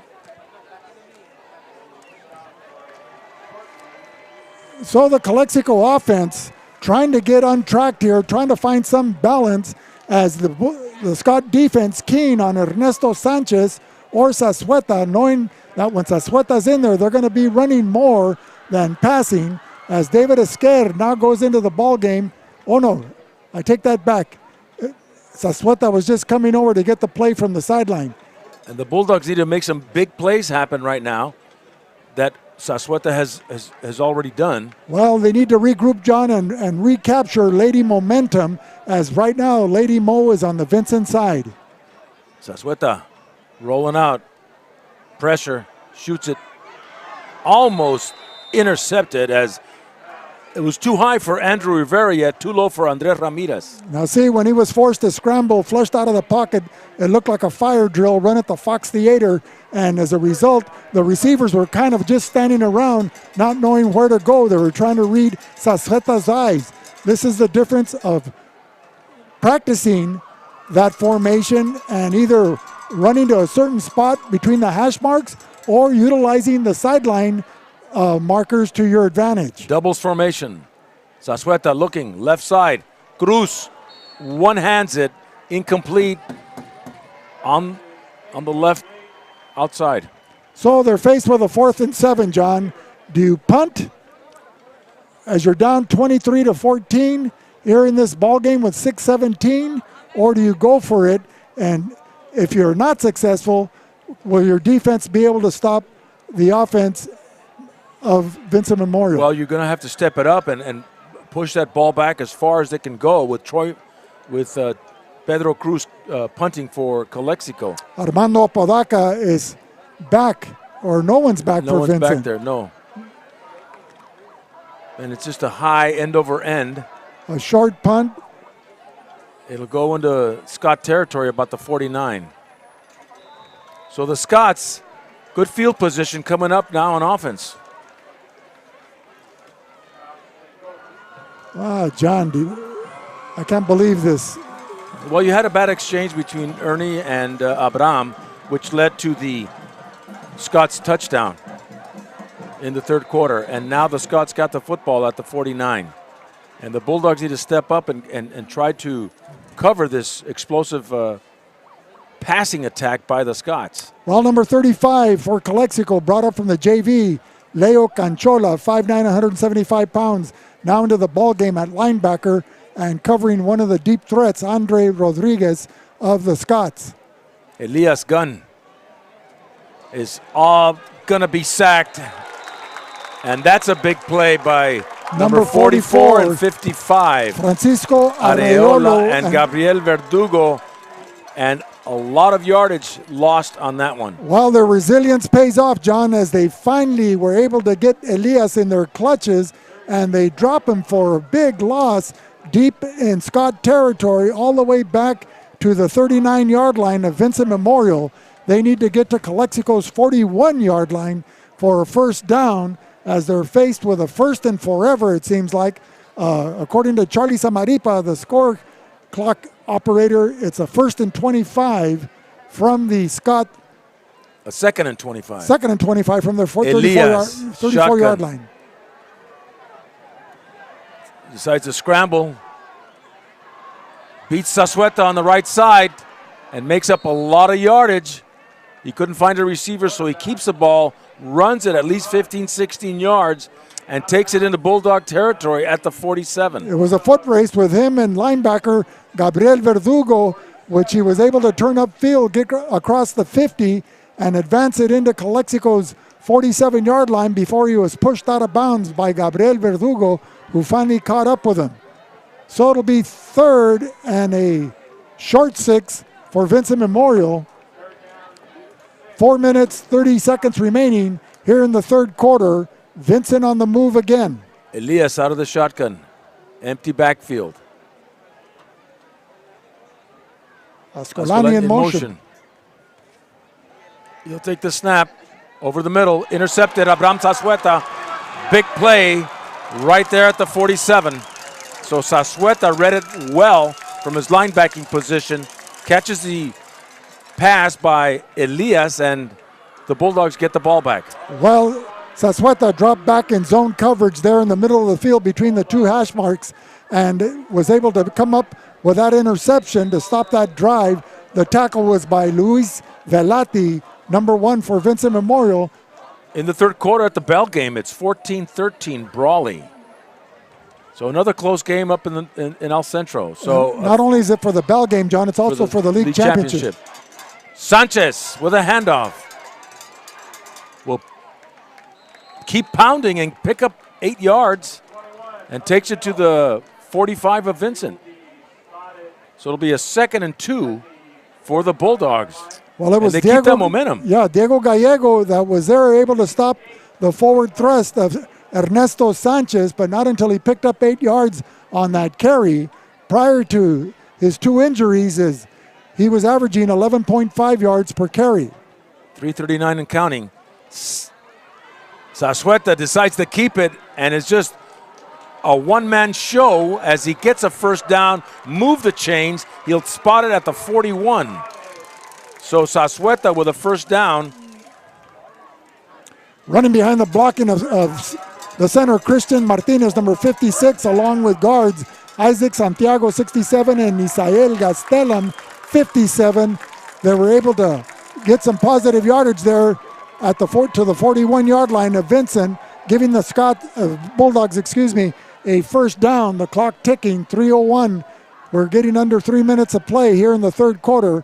Calexico down by 9 points, 23-14. Sassueta Rivera gets a good block by Troy Marin. Rivera gets a first down and more down the far sideline, the 20, and takes it to about, could be the 17, 18-yard line of Vincent in the red zone. Andrew Rivera, the great-grandson of the late Francis and Pete Alvarado, great Bulldog boosters, John. And he shows his athleticism there as he's able to get the Bulldogs a much-needed first down, but take them deeper into Scott territory. They're inside the red zone, the ball at the far hash mark at the Vincent 18-yard line. About a little over 2 minutes in the third quarter. Bulldogs heading southbound on beautiful Willis Ward Field. Sanchez finds a lot of room. Touchdown, Calexico. Sanchez from the 18-yard line, straight up the middle, takes it to the house. And just like that, with 2:08 remaining here in the third quarter, Calexico back in the ball game as they're down by 3, 23-20. You kick the extra point, John, you're down by 2. You go for 2, you're down by 1. You're still down. You're still down, so they're going to go for 2. Sassueta and Sanchez. Sassueta decides to keep, he pulls it back, and the 2-point conversion is good. So we're back in this ball game, 23-22. Well, Vincent. Sassueta fakes the dive to Ernie Sanchez, and the Vincent defense of Gonzalez Zavala, and Santillan all bid on it, and they all converged on Sanchez, and that freed Sassueta to get to the outside and high-step it into the end zone. Big players like Sassueta make big plays. And with the help of Sanchez and these two in the backfield, we see a good, solid ground game. Well, both of them are celebrating senior night tonight as they were escorted by their parents during the pregame ceremony. So with 2:08 remaining, John, we have what you would call a heck of a ball game here and celebrating the first Battle of the Border after the COVID-19 shortened season of last spring. So how are you feeling, John? Gonzalez, I'm feeling good. It's a squib kick. It'll be down there by number 30, Diego Gallego, and the Scots will have a chance at moving this ball now. Tonight's game is brought to you by Ivy Welding and Mechanical, industrial welding contractor. Call Fred Baeza at 760-482-WELD for your welding needs. That's Ivy Welding and Mechanical. And by Marianne Valenzuela, your State Farm insurance agent in Brawley. Like a good neighbor, she can be helping you with coverage, auto, home, life, and more. That's Marianne Valenzuela. 1st and 10 for the Scots at their own 31-yard line. Empty backfield for Jacobo Elias. Jacobo steps it up, finds a lot of room in the open pocket, and is hit. Fumbles the football. Troy Marin may have recovered Calexico. And that was number 18 for Calexico, linebacker Carlos Hernandez. Pedro Cruz.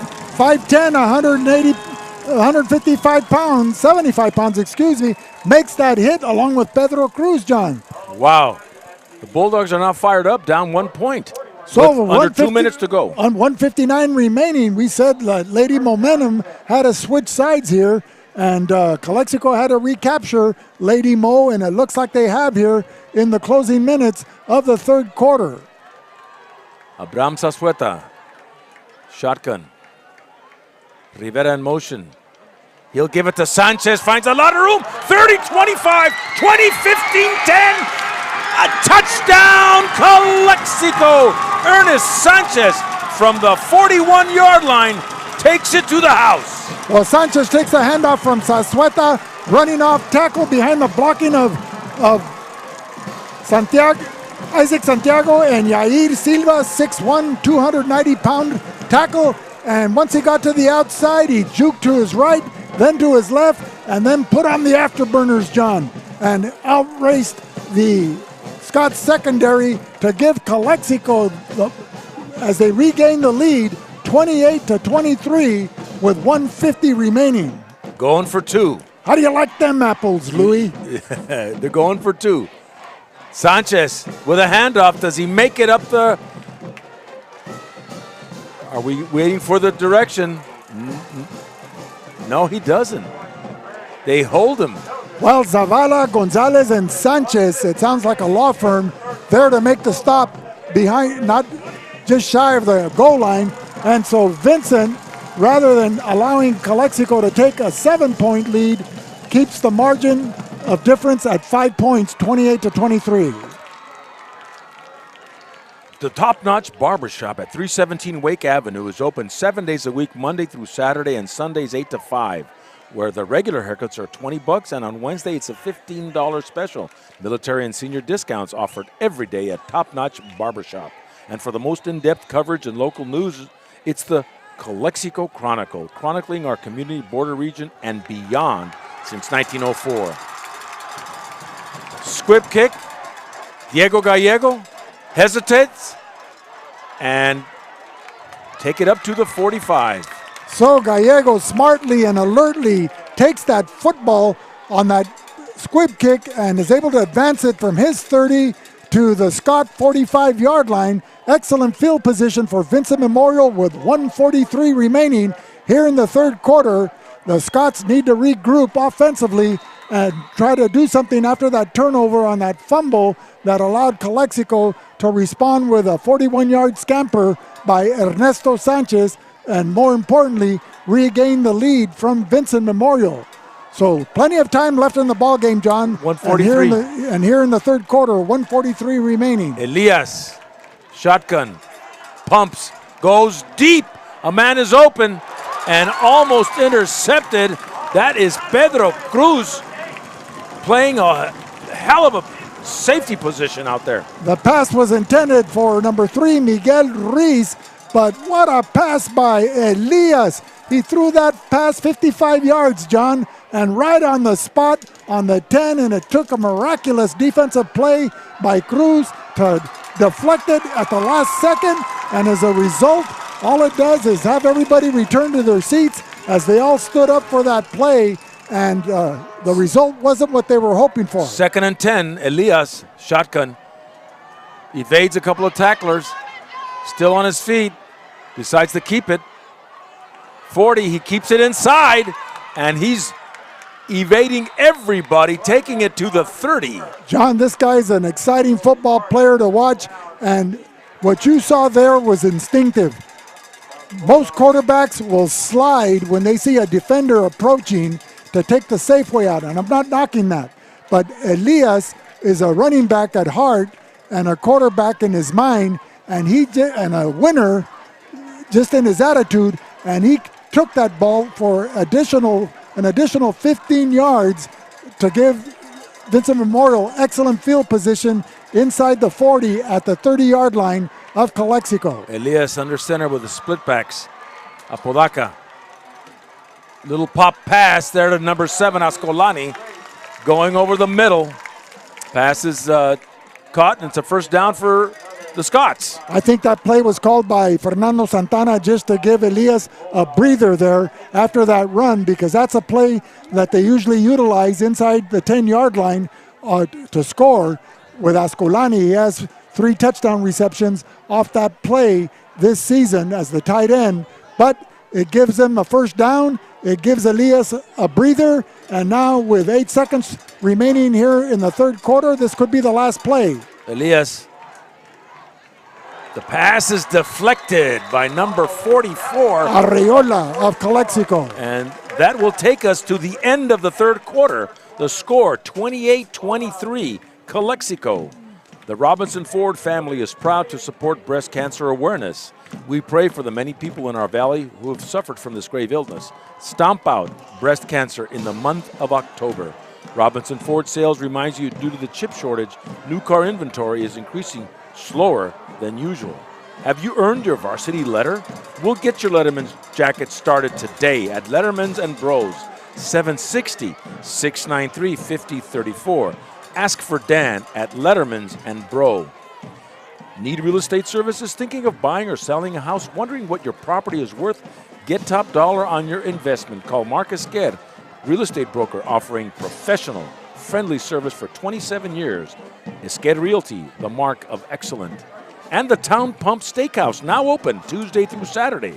Call us at 344-3663 for reservations. In Westmoreland, come by and experience delicious and savory steak and lobster dinner, a tradition over 50 years. And by the Imperial Printers, what can we print for you today? From business cards to yard signs, call us at 352-1300, Imperial Printers. And by Keystone HR, need a job? Need to hire someone who needs a job? Give Keystone HR a call at 357-2929 for all your staffing needs. Keystone HR in Calexico, a proud sponsor of Imperial Valley football. So we switch in sides. Now the Bulldogs guarding the southern goal on a 2nd and 10 for the Scots inside the 20, about the 19-yard line. Elias out of the shotgun with one lone setback. Andre Rodriguez coming in tight. Elias on a screen. The pass is caught. Number 1, Luis Velati in the right flat will take it to about, well, no gain on the play. It'll bring up a 3rd and 11. Lost a yard. So the Scots will try one more time, a couple more times. It's 11:37 to go in this football game. 28-23 Calexico.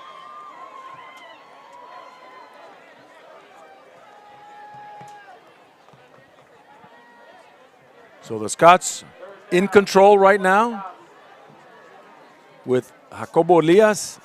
Shotgun snap, empty backfield. Trips left and 2 to the right.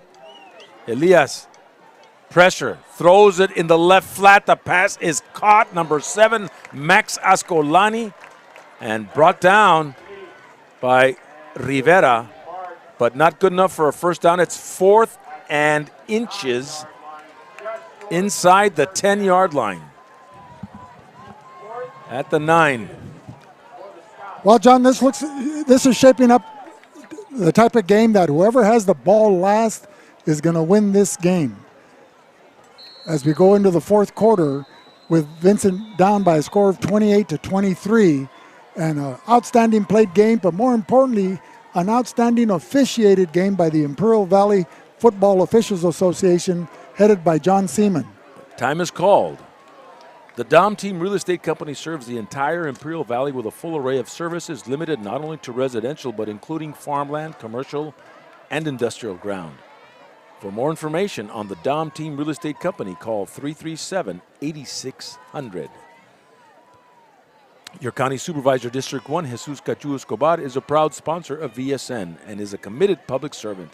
Jesus Escobar would like to thank his constituents of District 1, and he wishes the Valley teams a great season. You want to stay up to date with the latest in Imperial Valley sports coverage? Follow us on Twitter at Valley Sports Net, and make sure to have your post notifications turned on. So a 4th and real short for the Scots at about the 9-yard line. Elias under center. Looks to keep if he does that. He's going to give it to Apodaca, his bread and butter, and he'll get the 1st and goal at the 6. Running behind the blocking of number 58, Guilin, and number 54, Manuel Montaño, the offensive line. They're providing the necessary running room to give the Scots a much-needed 1st down. It'll be 1st and goal from the Bulldogs 6-yard line. The Bulldogs defending the southern goal here at beautiful Willis Ward Field. And Chris De La Rosa and your crew, thank you very much on this homecoming night. The field looks like a university field game, in the Big Ten. At the collegiate level, under center, Jacobo Elias, 1st and goal. They're running the football down to the right side. And that is 13, Andre Rodriguez. Rodriguez, a wide receiver, the son of Rosie and Cesar Rodriguez of Arctic Air, one of our VSN sponsors, and an outstanding receiver for the Scots as he comes into tonight's ball game with 29 receptions for 479 yards and 4 touchdowns. So don't be surprised with a 2nd and 3 that he's one of the targets in the end zone for sophomore quarterback Jacobo Elias. 2nd and goal. He's got 3 receivers way to the far side. He's got all 5 of them on the left. And they call a timeout. It must be fun with these guys diagramming the passing plays on the dirt during practice to see what they can do, what they can come up with. And I believe they're now out of timeouts, if that was their 3rd timeout. With 9:10 to go in this football game. Stucci de la Vega would say the timeouts could be a factor. They could be. Along with the win is a factor. Usually they are with 9 minutes to go. Commercial and industrial equipment supplier Ojeda Industries was voted the Imperial Valley Press Reader's Choice for the best farming equipment provider in 2019, a proud sponsor of VSN. And patient care is our #1 priority, assuring calmness, security, and comfort, recognized for our compassionate, medically effective methods for patient transport. Fast, safe, reliable, Reach Air Medical Service, modern day heroes with Donnie Wharton. So a 2nd and goal from the 3. Well, look for the Bulldogs, John. Their defense, Abraham Zazueta, number 22, the linebackers, Troy Marin, Andrew Rivera, and Carlos Hernandez, along with the defensive linemen, Francisco Arriola and Gabriel Verdugo, to step up and make a stop here. They're missing that outstanding play of their linebacker, Julian De Leon, who was out with a season-ending injury. Elias, on the keeper, is swarmed by the Bulldog defense. And it was Marin, Gastelum, Rivera, and Hernandez all in there to make that stop. So the Scots are going to have to go back to the drawing board here with 8:50 remaining in the 4th quarter. The ball inside the 5 at the 2-yard line. 3rd and goal. 8:41 to go in this football game, in this battle for the border. Elias is an outstanding rollout artist, a great runner and passing threat. You would think that he would roll out to his right or his left where he has more open field. And if the receiver isn't open, just run it in. Elias under center. Oh, somebody's moving. That's a 5-yard penalty. That's a false start on Vincent. But that's not as bad as it may seem, because now, even though the ball's moved back 5 yards, it gives the receivers more room to operate and navigate in the end zone. It gives them an extra 15, and now it's 15 yards. So they got the 5 yards to go, and then the 10 in the end zone, where they would have had less than 10. And with this passing scheme, John, and the ability of being able to throw the ball displayed by Elias and the receiving core, the yardage may be insequential and insignificant as they come out here on this 3rd and 7 or 3rd and goal from the 7. With Elias under center, split back formation. And Elias is rolling out, play action. Penalty flags, looking. And was he down? That was number 9, Diego Ilurdi. Did he catch the football, or is the referee looking for assistance that he didn't see if it hit the ground first? Illegal man downfield, so that's another penalty. And it'll go back. So who was the illegal man, John? It was probably a lineman. It was a play action, so he's running down the field. And he probably ran too far. Too far past the line of scrimmage. Right. You being a former offensive lineman, how many yards? On a passing play, it's a 3 yard. It's a 3 yard give or take on both sides. So you can't go 3 yards past the line of scrimmage. On a pass. On a passing play. Right. But once the quarterback scrambles and crosses the line of scrimmage, then it's fair game. Then yeah, because it's a run now. He can't throw the football past the line of scrimmage. So it's a 3rd and long at the 11. 3rd and goal at the 11. Not only are you a play-by-play supreme, you're also a football analysis doc. Thank you, Vic. Chapter 4 in the book Giovanni gave us. Apodaca in motion. Elias looking, has time in the pocket. Pass is caught by number 1, Luis Velati. Touchdown, Vincent Memorial. Luis Velate, a wide receiver, only a junior, first started out running towards the pylon in the corner of the southeastern end zone.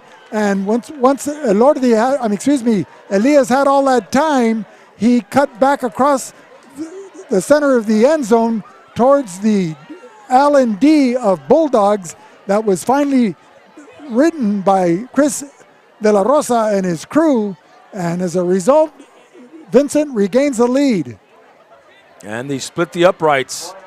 So now it's 30-28, under 7 minutes to go in this football game.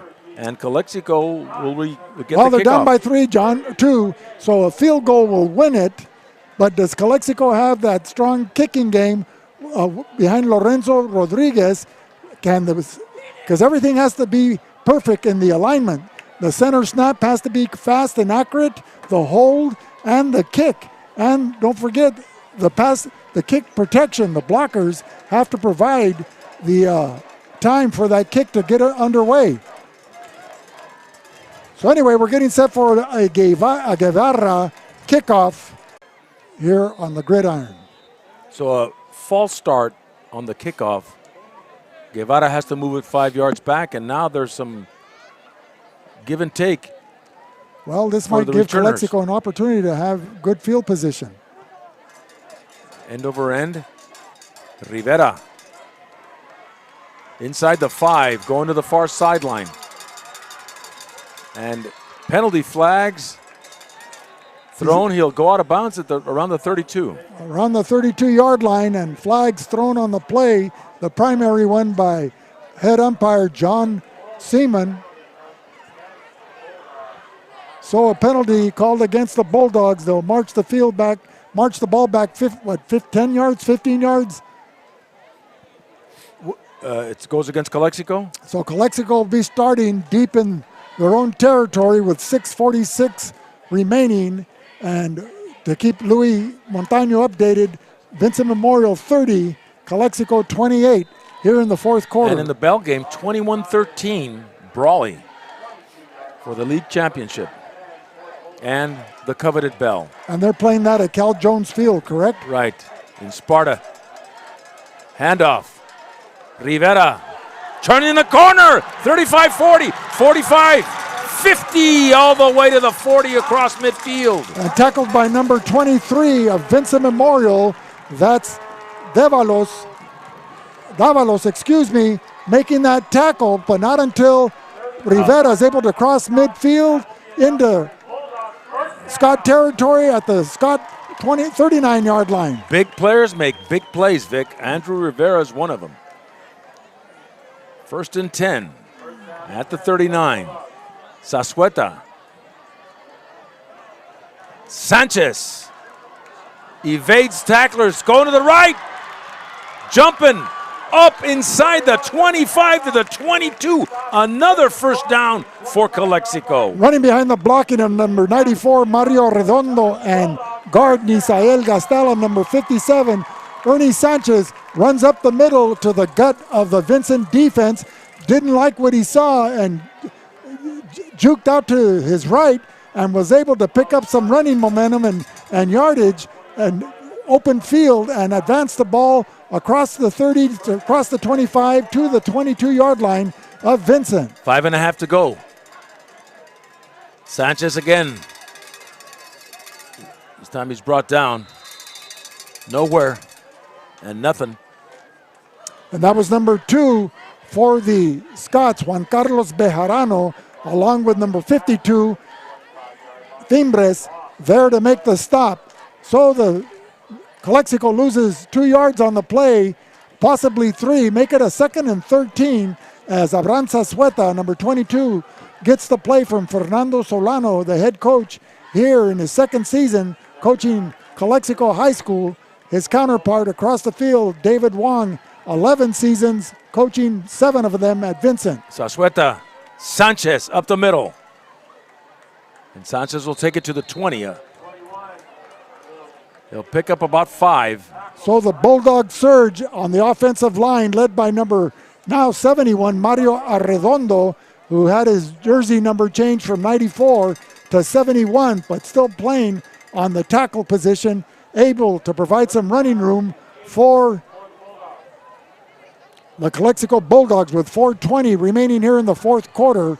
Calexico in the red zone, right on the 20-yard line, faced with a 3rd and 8. Zazueta, shotgun. Rivera in motion. Rivera takes the handoff. Turns it up the field. 10.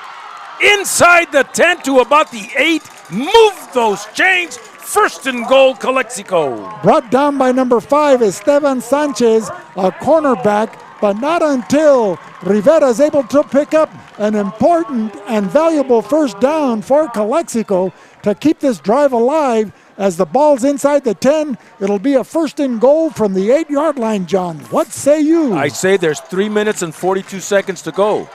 And I say Calexico's got to run the ball. And for Luis Montaño, what's the score, John? 28-30 Vincent. And Sanchez there with a handoff, goes to the right, but didn't get lucky, so it'll be a 2nd and goal from the 8 still. I'm grateful for Luis to provide us that update. I remember once I asked him, how big is the tent? And he walked it out as we were getting ready to go to San Felipe, and that's where he got the nickname Four Corners. You know, Frank McNish, may he rest in peace, couldn't get over that. Because I asked, what's he doing? And he said, he's walking it out for you. 2nd and goal. Zazueta with a keeper. Touchdown, Calexico. Zazueta from 8 yards out. Keeps the football and takes it to the house. Well, Zazueta definitely faked the ball to tailback number 30, Zeus Pradis, and the defense bid on that, and he had Andrew Rivera trailing for the pitch like they run the wishbone, and he saw the defensive end bite, so he turned it upfield, John, and was able to navigate his way in from the 8-yard line, and Calexico scores with 2:50 remaining to take the lead 34-30 in an exciting Imperial Valley football to culminate the 2021 season. And battle for the border. At Arctic Air, we know that having the right people on the job is just as important as choosing the best equipment. Our York-trained professionals provide you with top-quality equipment, skilled installation, and an expert analysis of your comfort needs. Contact Arctic Air at 352-8855, proud sponsor of Imperial Valley football. At Sanders Incorporated, architecture and engineering is our expertise. A leader in design, development, and delivery, Sanders Incorporated is a proud supporter of Imperial Valley football, and we wish all our Imperial Valley schools a safe and successful season. And by Nava Commercial Capital and Real Estate, the perfect time for you to refinance may be now. Don't miss your chance to save cash or shorten your loan term. Call George Nava at 960-3049. Nava Commercial Capital and Real Estate. So the Bulldogs are going for 2. Zazueta and Sanchez in the backfield. Out of the shotgun, Zazueta. Rivera in motion. Zazueta fakes the dive and can't find enough running room to get into the end zone. And the score will remain 34-30. And the Scots will get the ball now. So an interesting drive by the Calexico Bulldogs in this last series. Take it from back inside their own 20, down the field, on the ground. Well, they kept it on the ground, John. They chewed up a lot of time off the clock. Now we're down to 2:50 remaining here in the fourth quarter. And just to update my previous commentary, in the third quarter, whoever has the ball last may win this ball game. Well, it's up to the Bulldogs. If they want to get this Battle of the Border trophy, they've got to stay with this Scot offensive attack, and that is in the air. Well, John, the competition level and spirit of both teams, the Scots in old gold uniforms with blue numerals, and the Calexico Bulldogs in all garnet uniforms with white numerals and their white helmets. John, this is a battle of the ages and a great inaugural for this Battle of the Border. Lorenzo Rodriguez. And that was number 3, Miguel Reis. Downs it at the 40. And Calexico needs to step up their defense, swarm the ball, and try to get that ball back. And Reis, only a sophomore, the younger brother of Fidel Reis. His mother was Katrina Ramirez from the class of '82. And so the Vincent cycle keeps going on, John, as alumni start sending their kids and grandkids to Vincent Memorial to keep this program afloat and to develop. And it's a strong football program now under Fernando Santana and David Wong. Elias out of the shotgun, has pressure, rolls out, and goes right by one man, and that's Marin, but does go out of bounds after picking up about 10. And that was number 55, Gabriel Verdugo for Calexico, finally able to bulldog him down, but not until he picks up a first down and crosses midfield. So move the chains for the Scots. They're inside Bulldog territory. And Calexico will call a timeout. Dippy Duck, IID's official safety mascot, has been teaching children water safety for more than 50 years. Recognizing the need to further educate youth in the Valley, he recently took on the challenge of promoting energy safety as well. Remember, please stay safe around canals. Johnny's Burritos, a family business since 1963. Eat what you love at Johnny's Burritos, located in Brawley, El Centro, and Imperial. Open Monday through Saturday.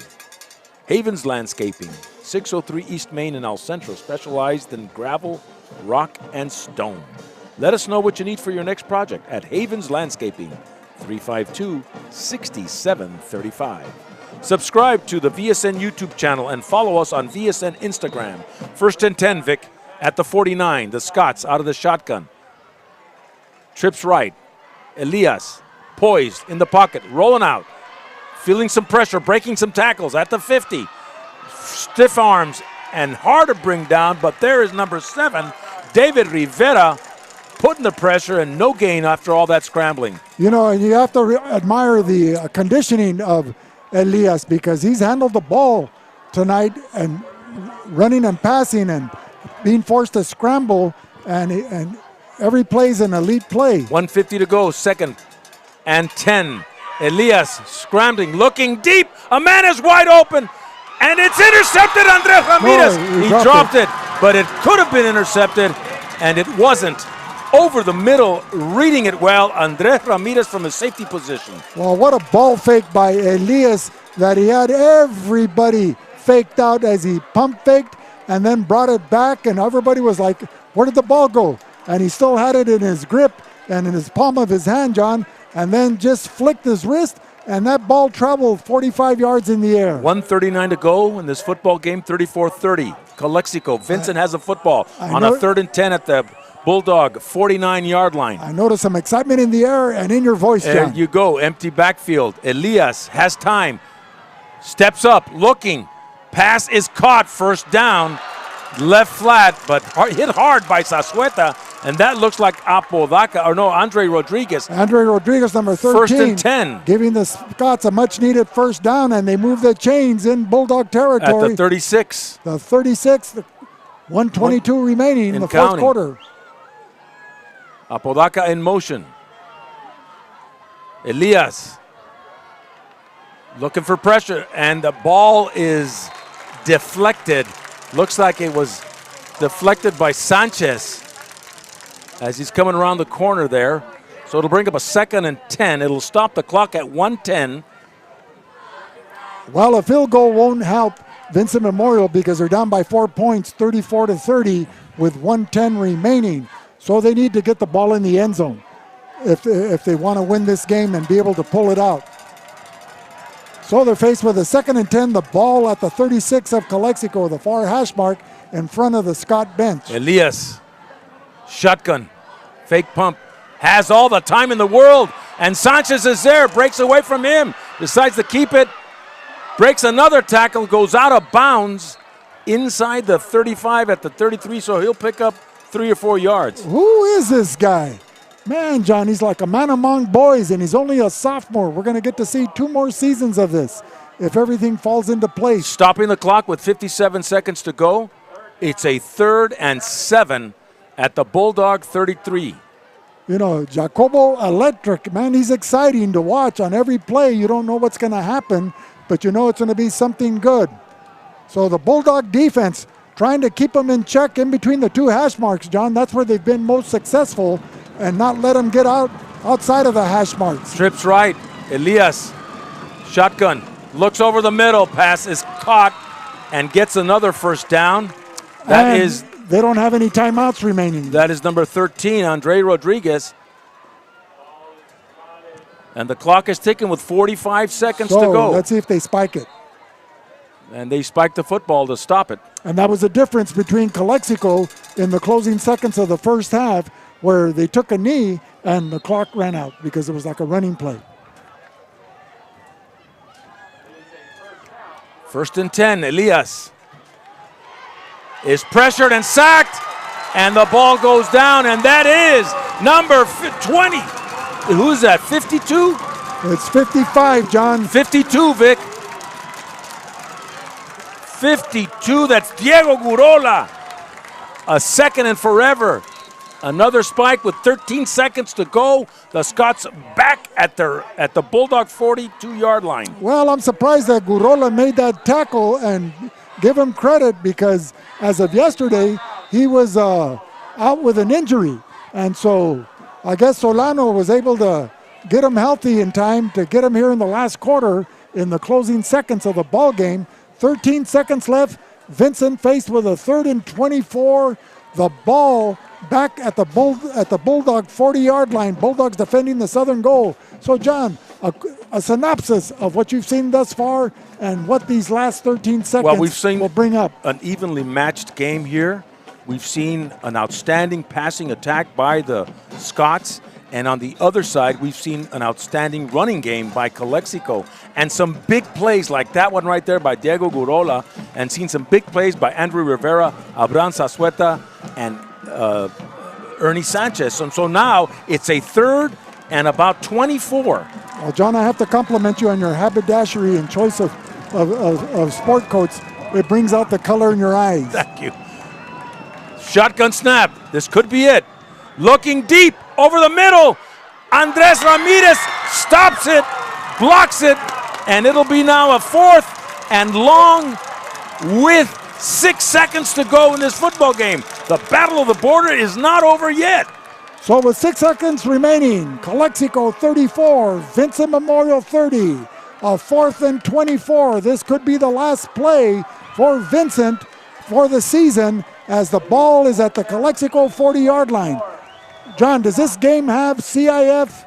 Absolutely. You have a Division 4 and a Division 5. Division 4 being Vincent, Division 5 Calexico. This means a lot for both. Okay, Calexico's already guaranteed a CIF position. Vincent has to win this game. There's a Division 4, yeah, but Calexico wins. And there is Jacobo Elias with nowhere to go, and he's still on his feet. They can't get him. He's throwing it up in the air. A man is open. Does he get it? Does he get the touchdown? He gets it at the 1 with no time left. He catches the football at the 1-yard line. Oh, Calexico wins it. What a pass by Jacobo Elias. What an end to an outstanding ball game played between Vincent Memorial and Calexico High School. Vincent Memorial with an enrollment of less than 300 students and Calexico with over 3,000 plus, but throw those numbers out the window. It's the level of play and competition. Pedro Cruz is the one that knocked him out of bounds inside that 1-yard line to save a game-winning touchdown. And Pedro Cruz was also the one that deflected the pass with 6 seconds remaining to give Calexico the victory. Well, we'll be back with more in a minute on the Calexico Bulldog. on the Valley Sports Network.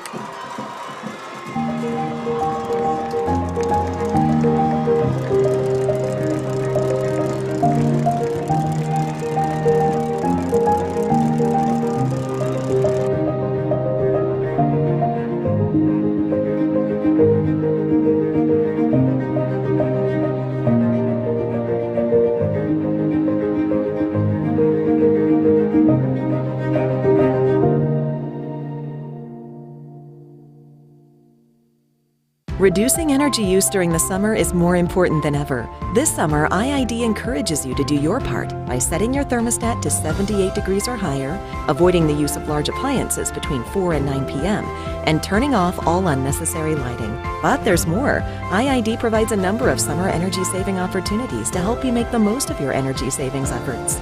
Check out our tips and energy saving guides at IID.com. Let's work together to stay cool and save energy this summer.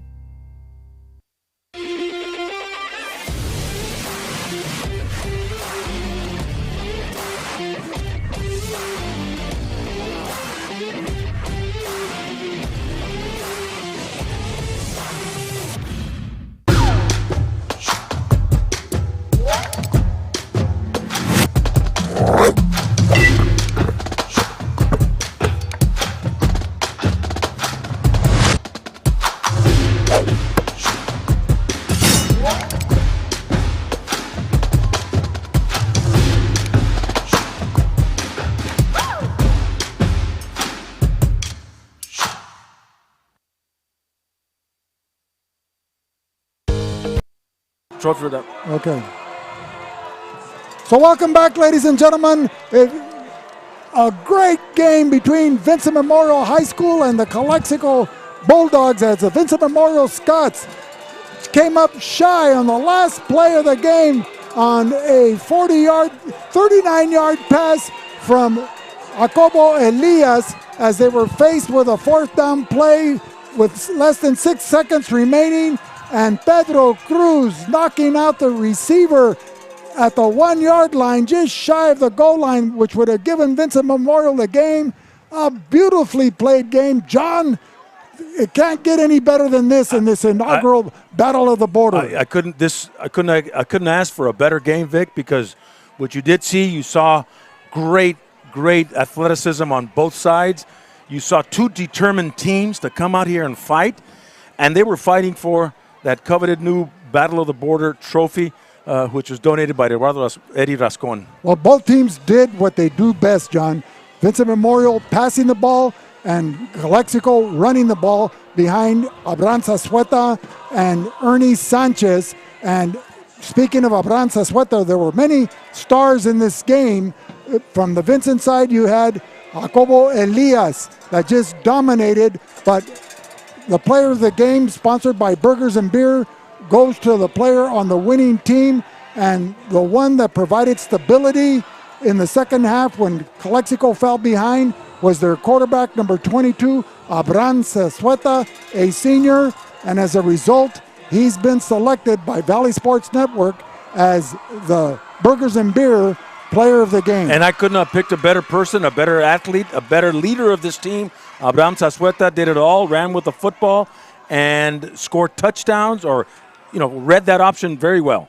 He did, John, in his field generalship, but Fernando Solano, the coach, in his play calling and entrusting his players with confidence, and faith and believing in them, that was a difference in the ball game. And for Vincent Memorial, David Wong and Fernando Santana bringing a young team to the final seconds of this ball game. As we said, whoever has the ball last is going to win this ball game, and Vincent came up 1 yard shy of proving me right.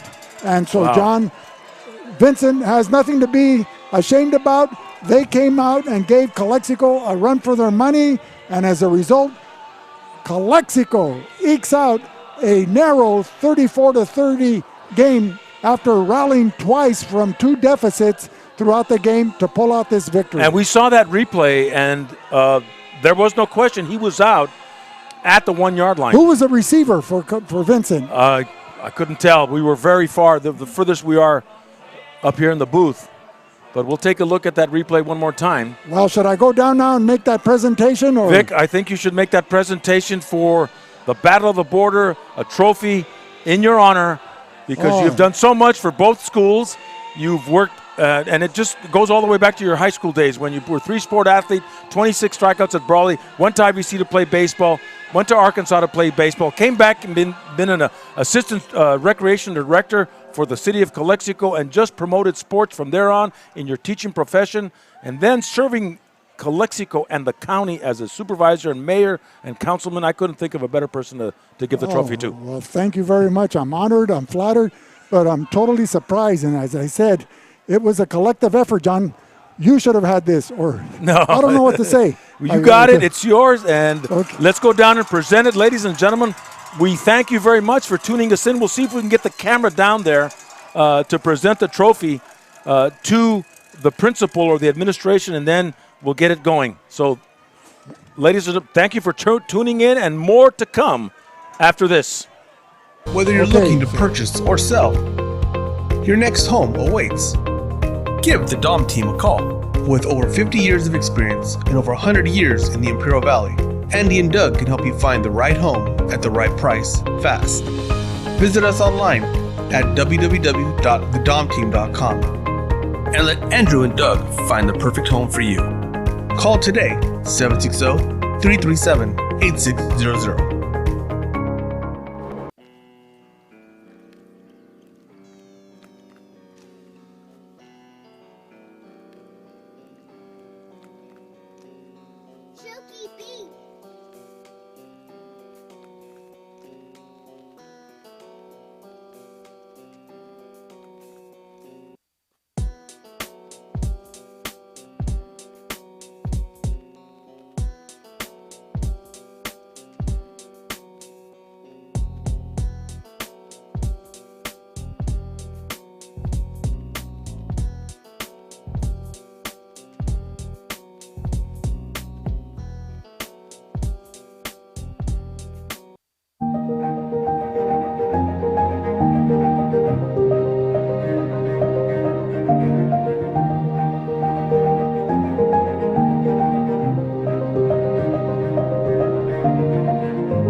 Reducing energy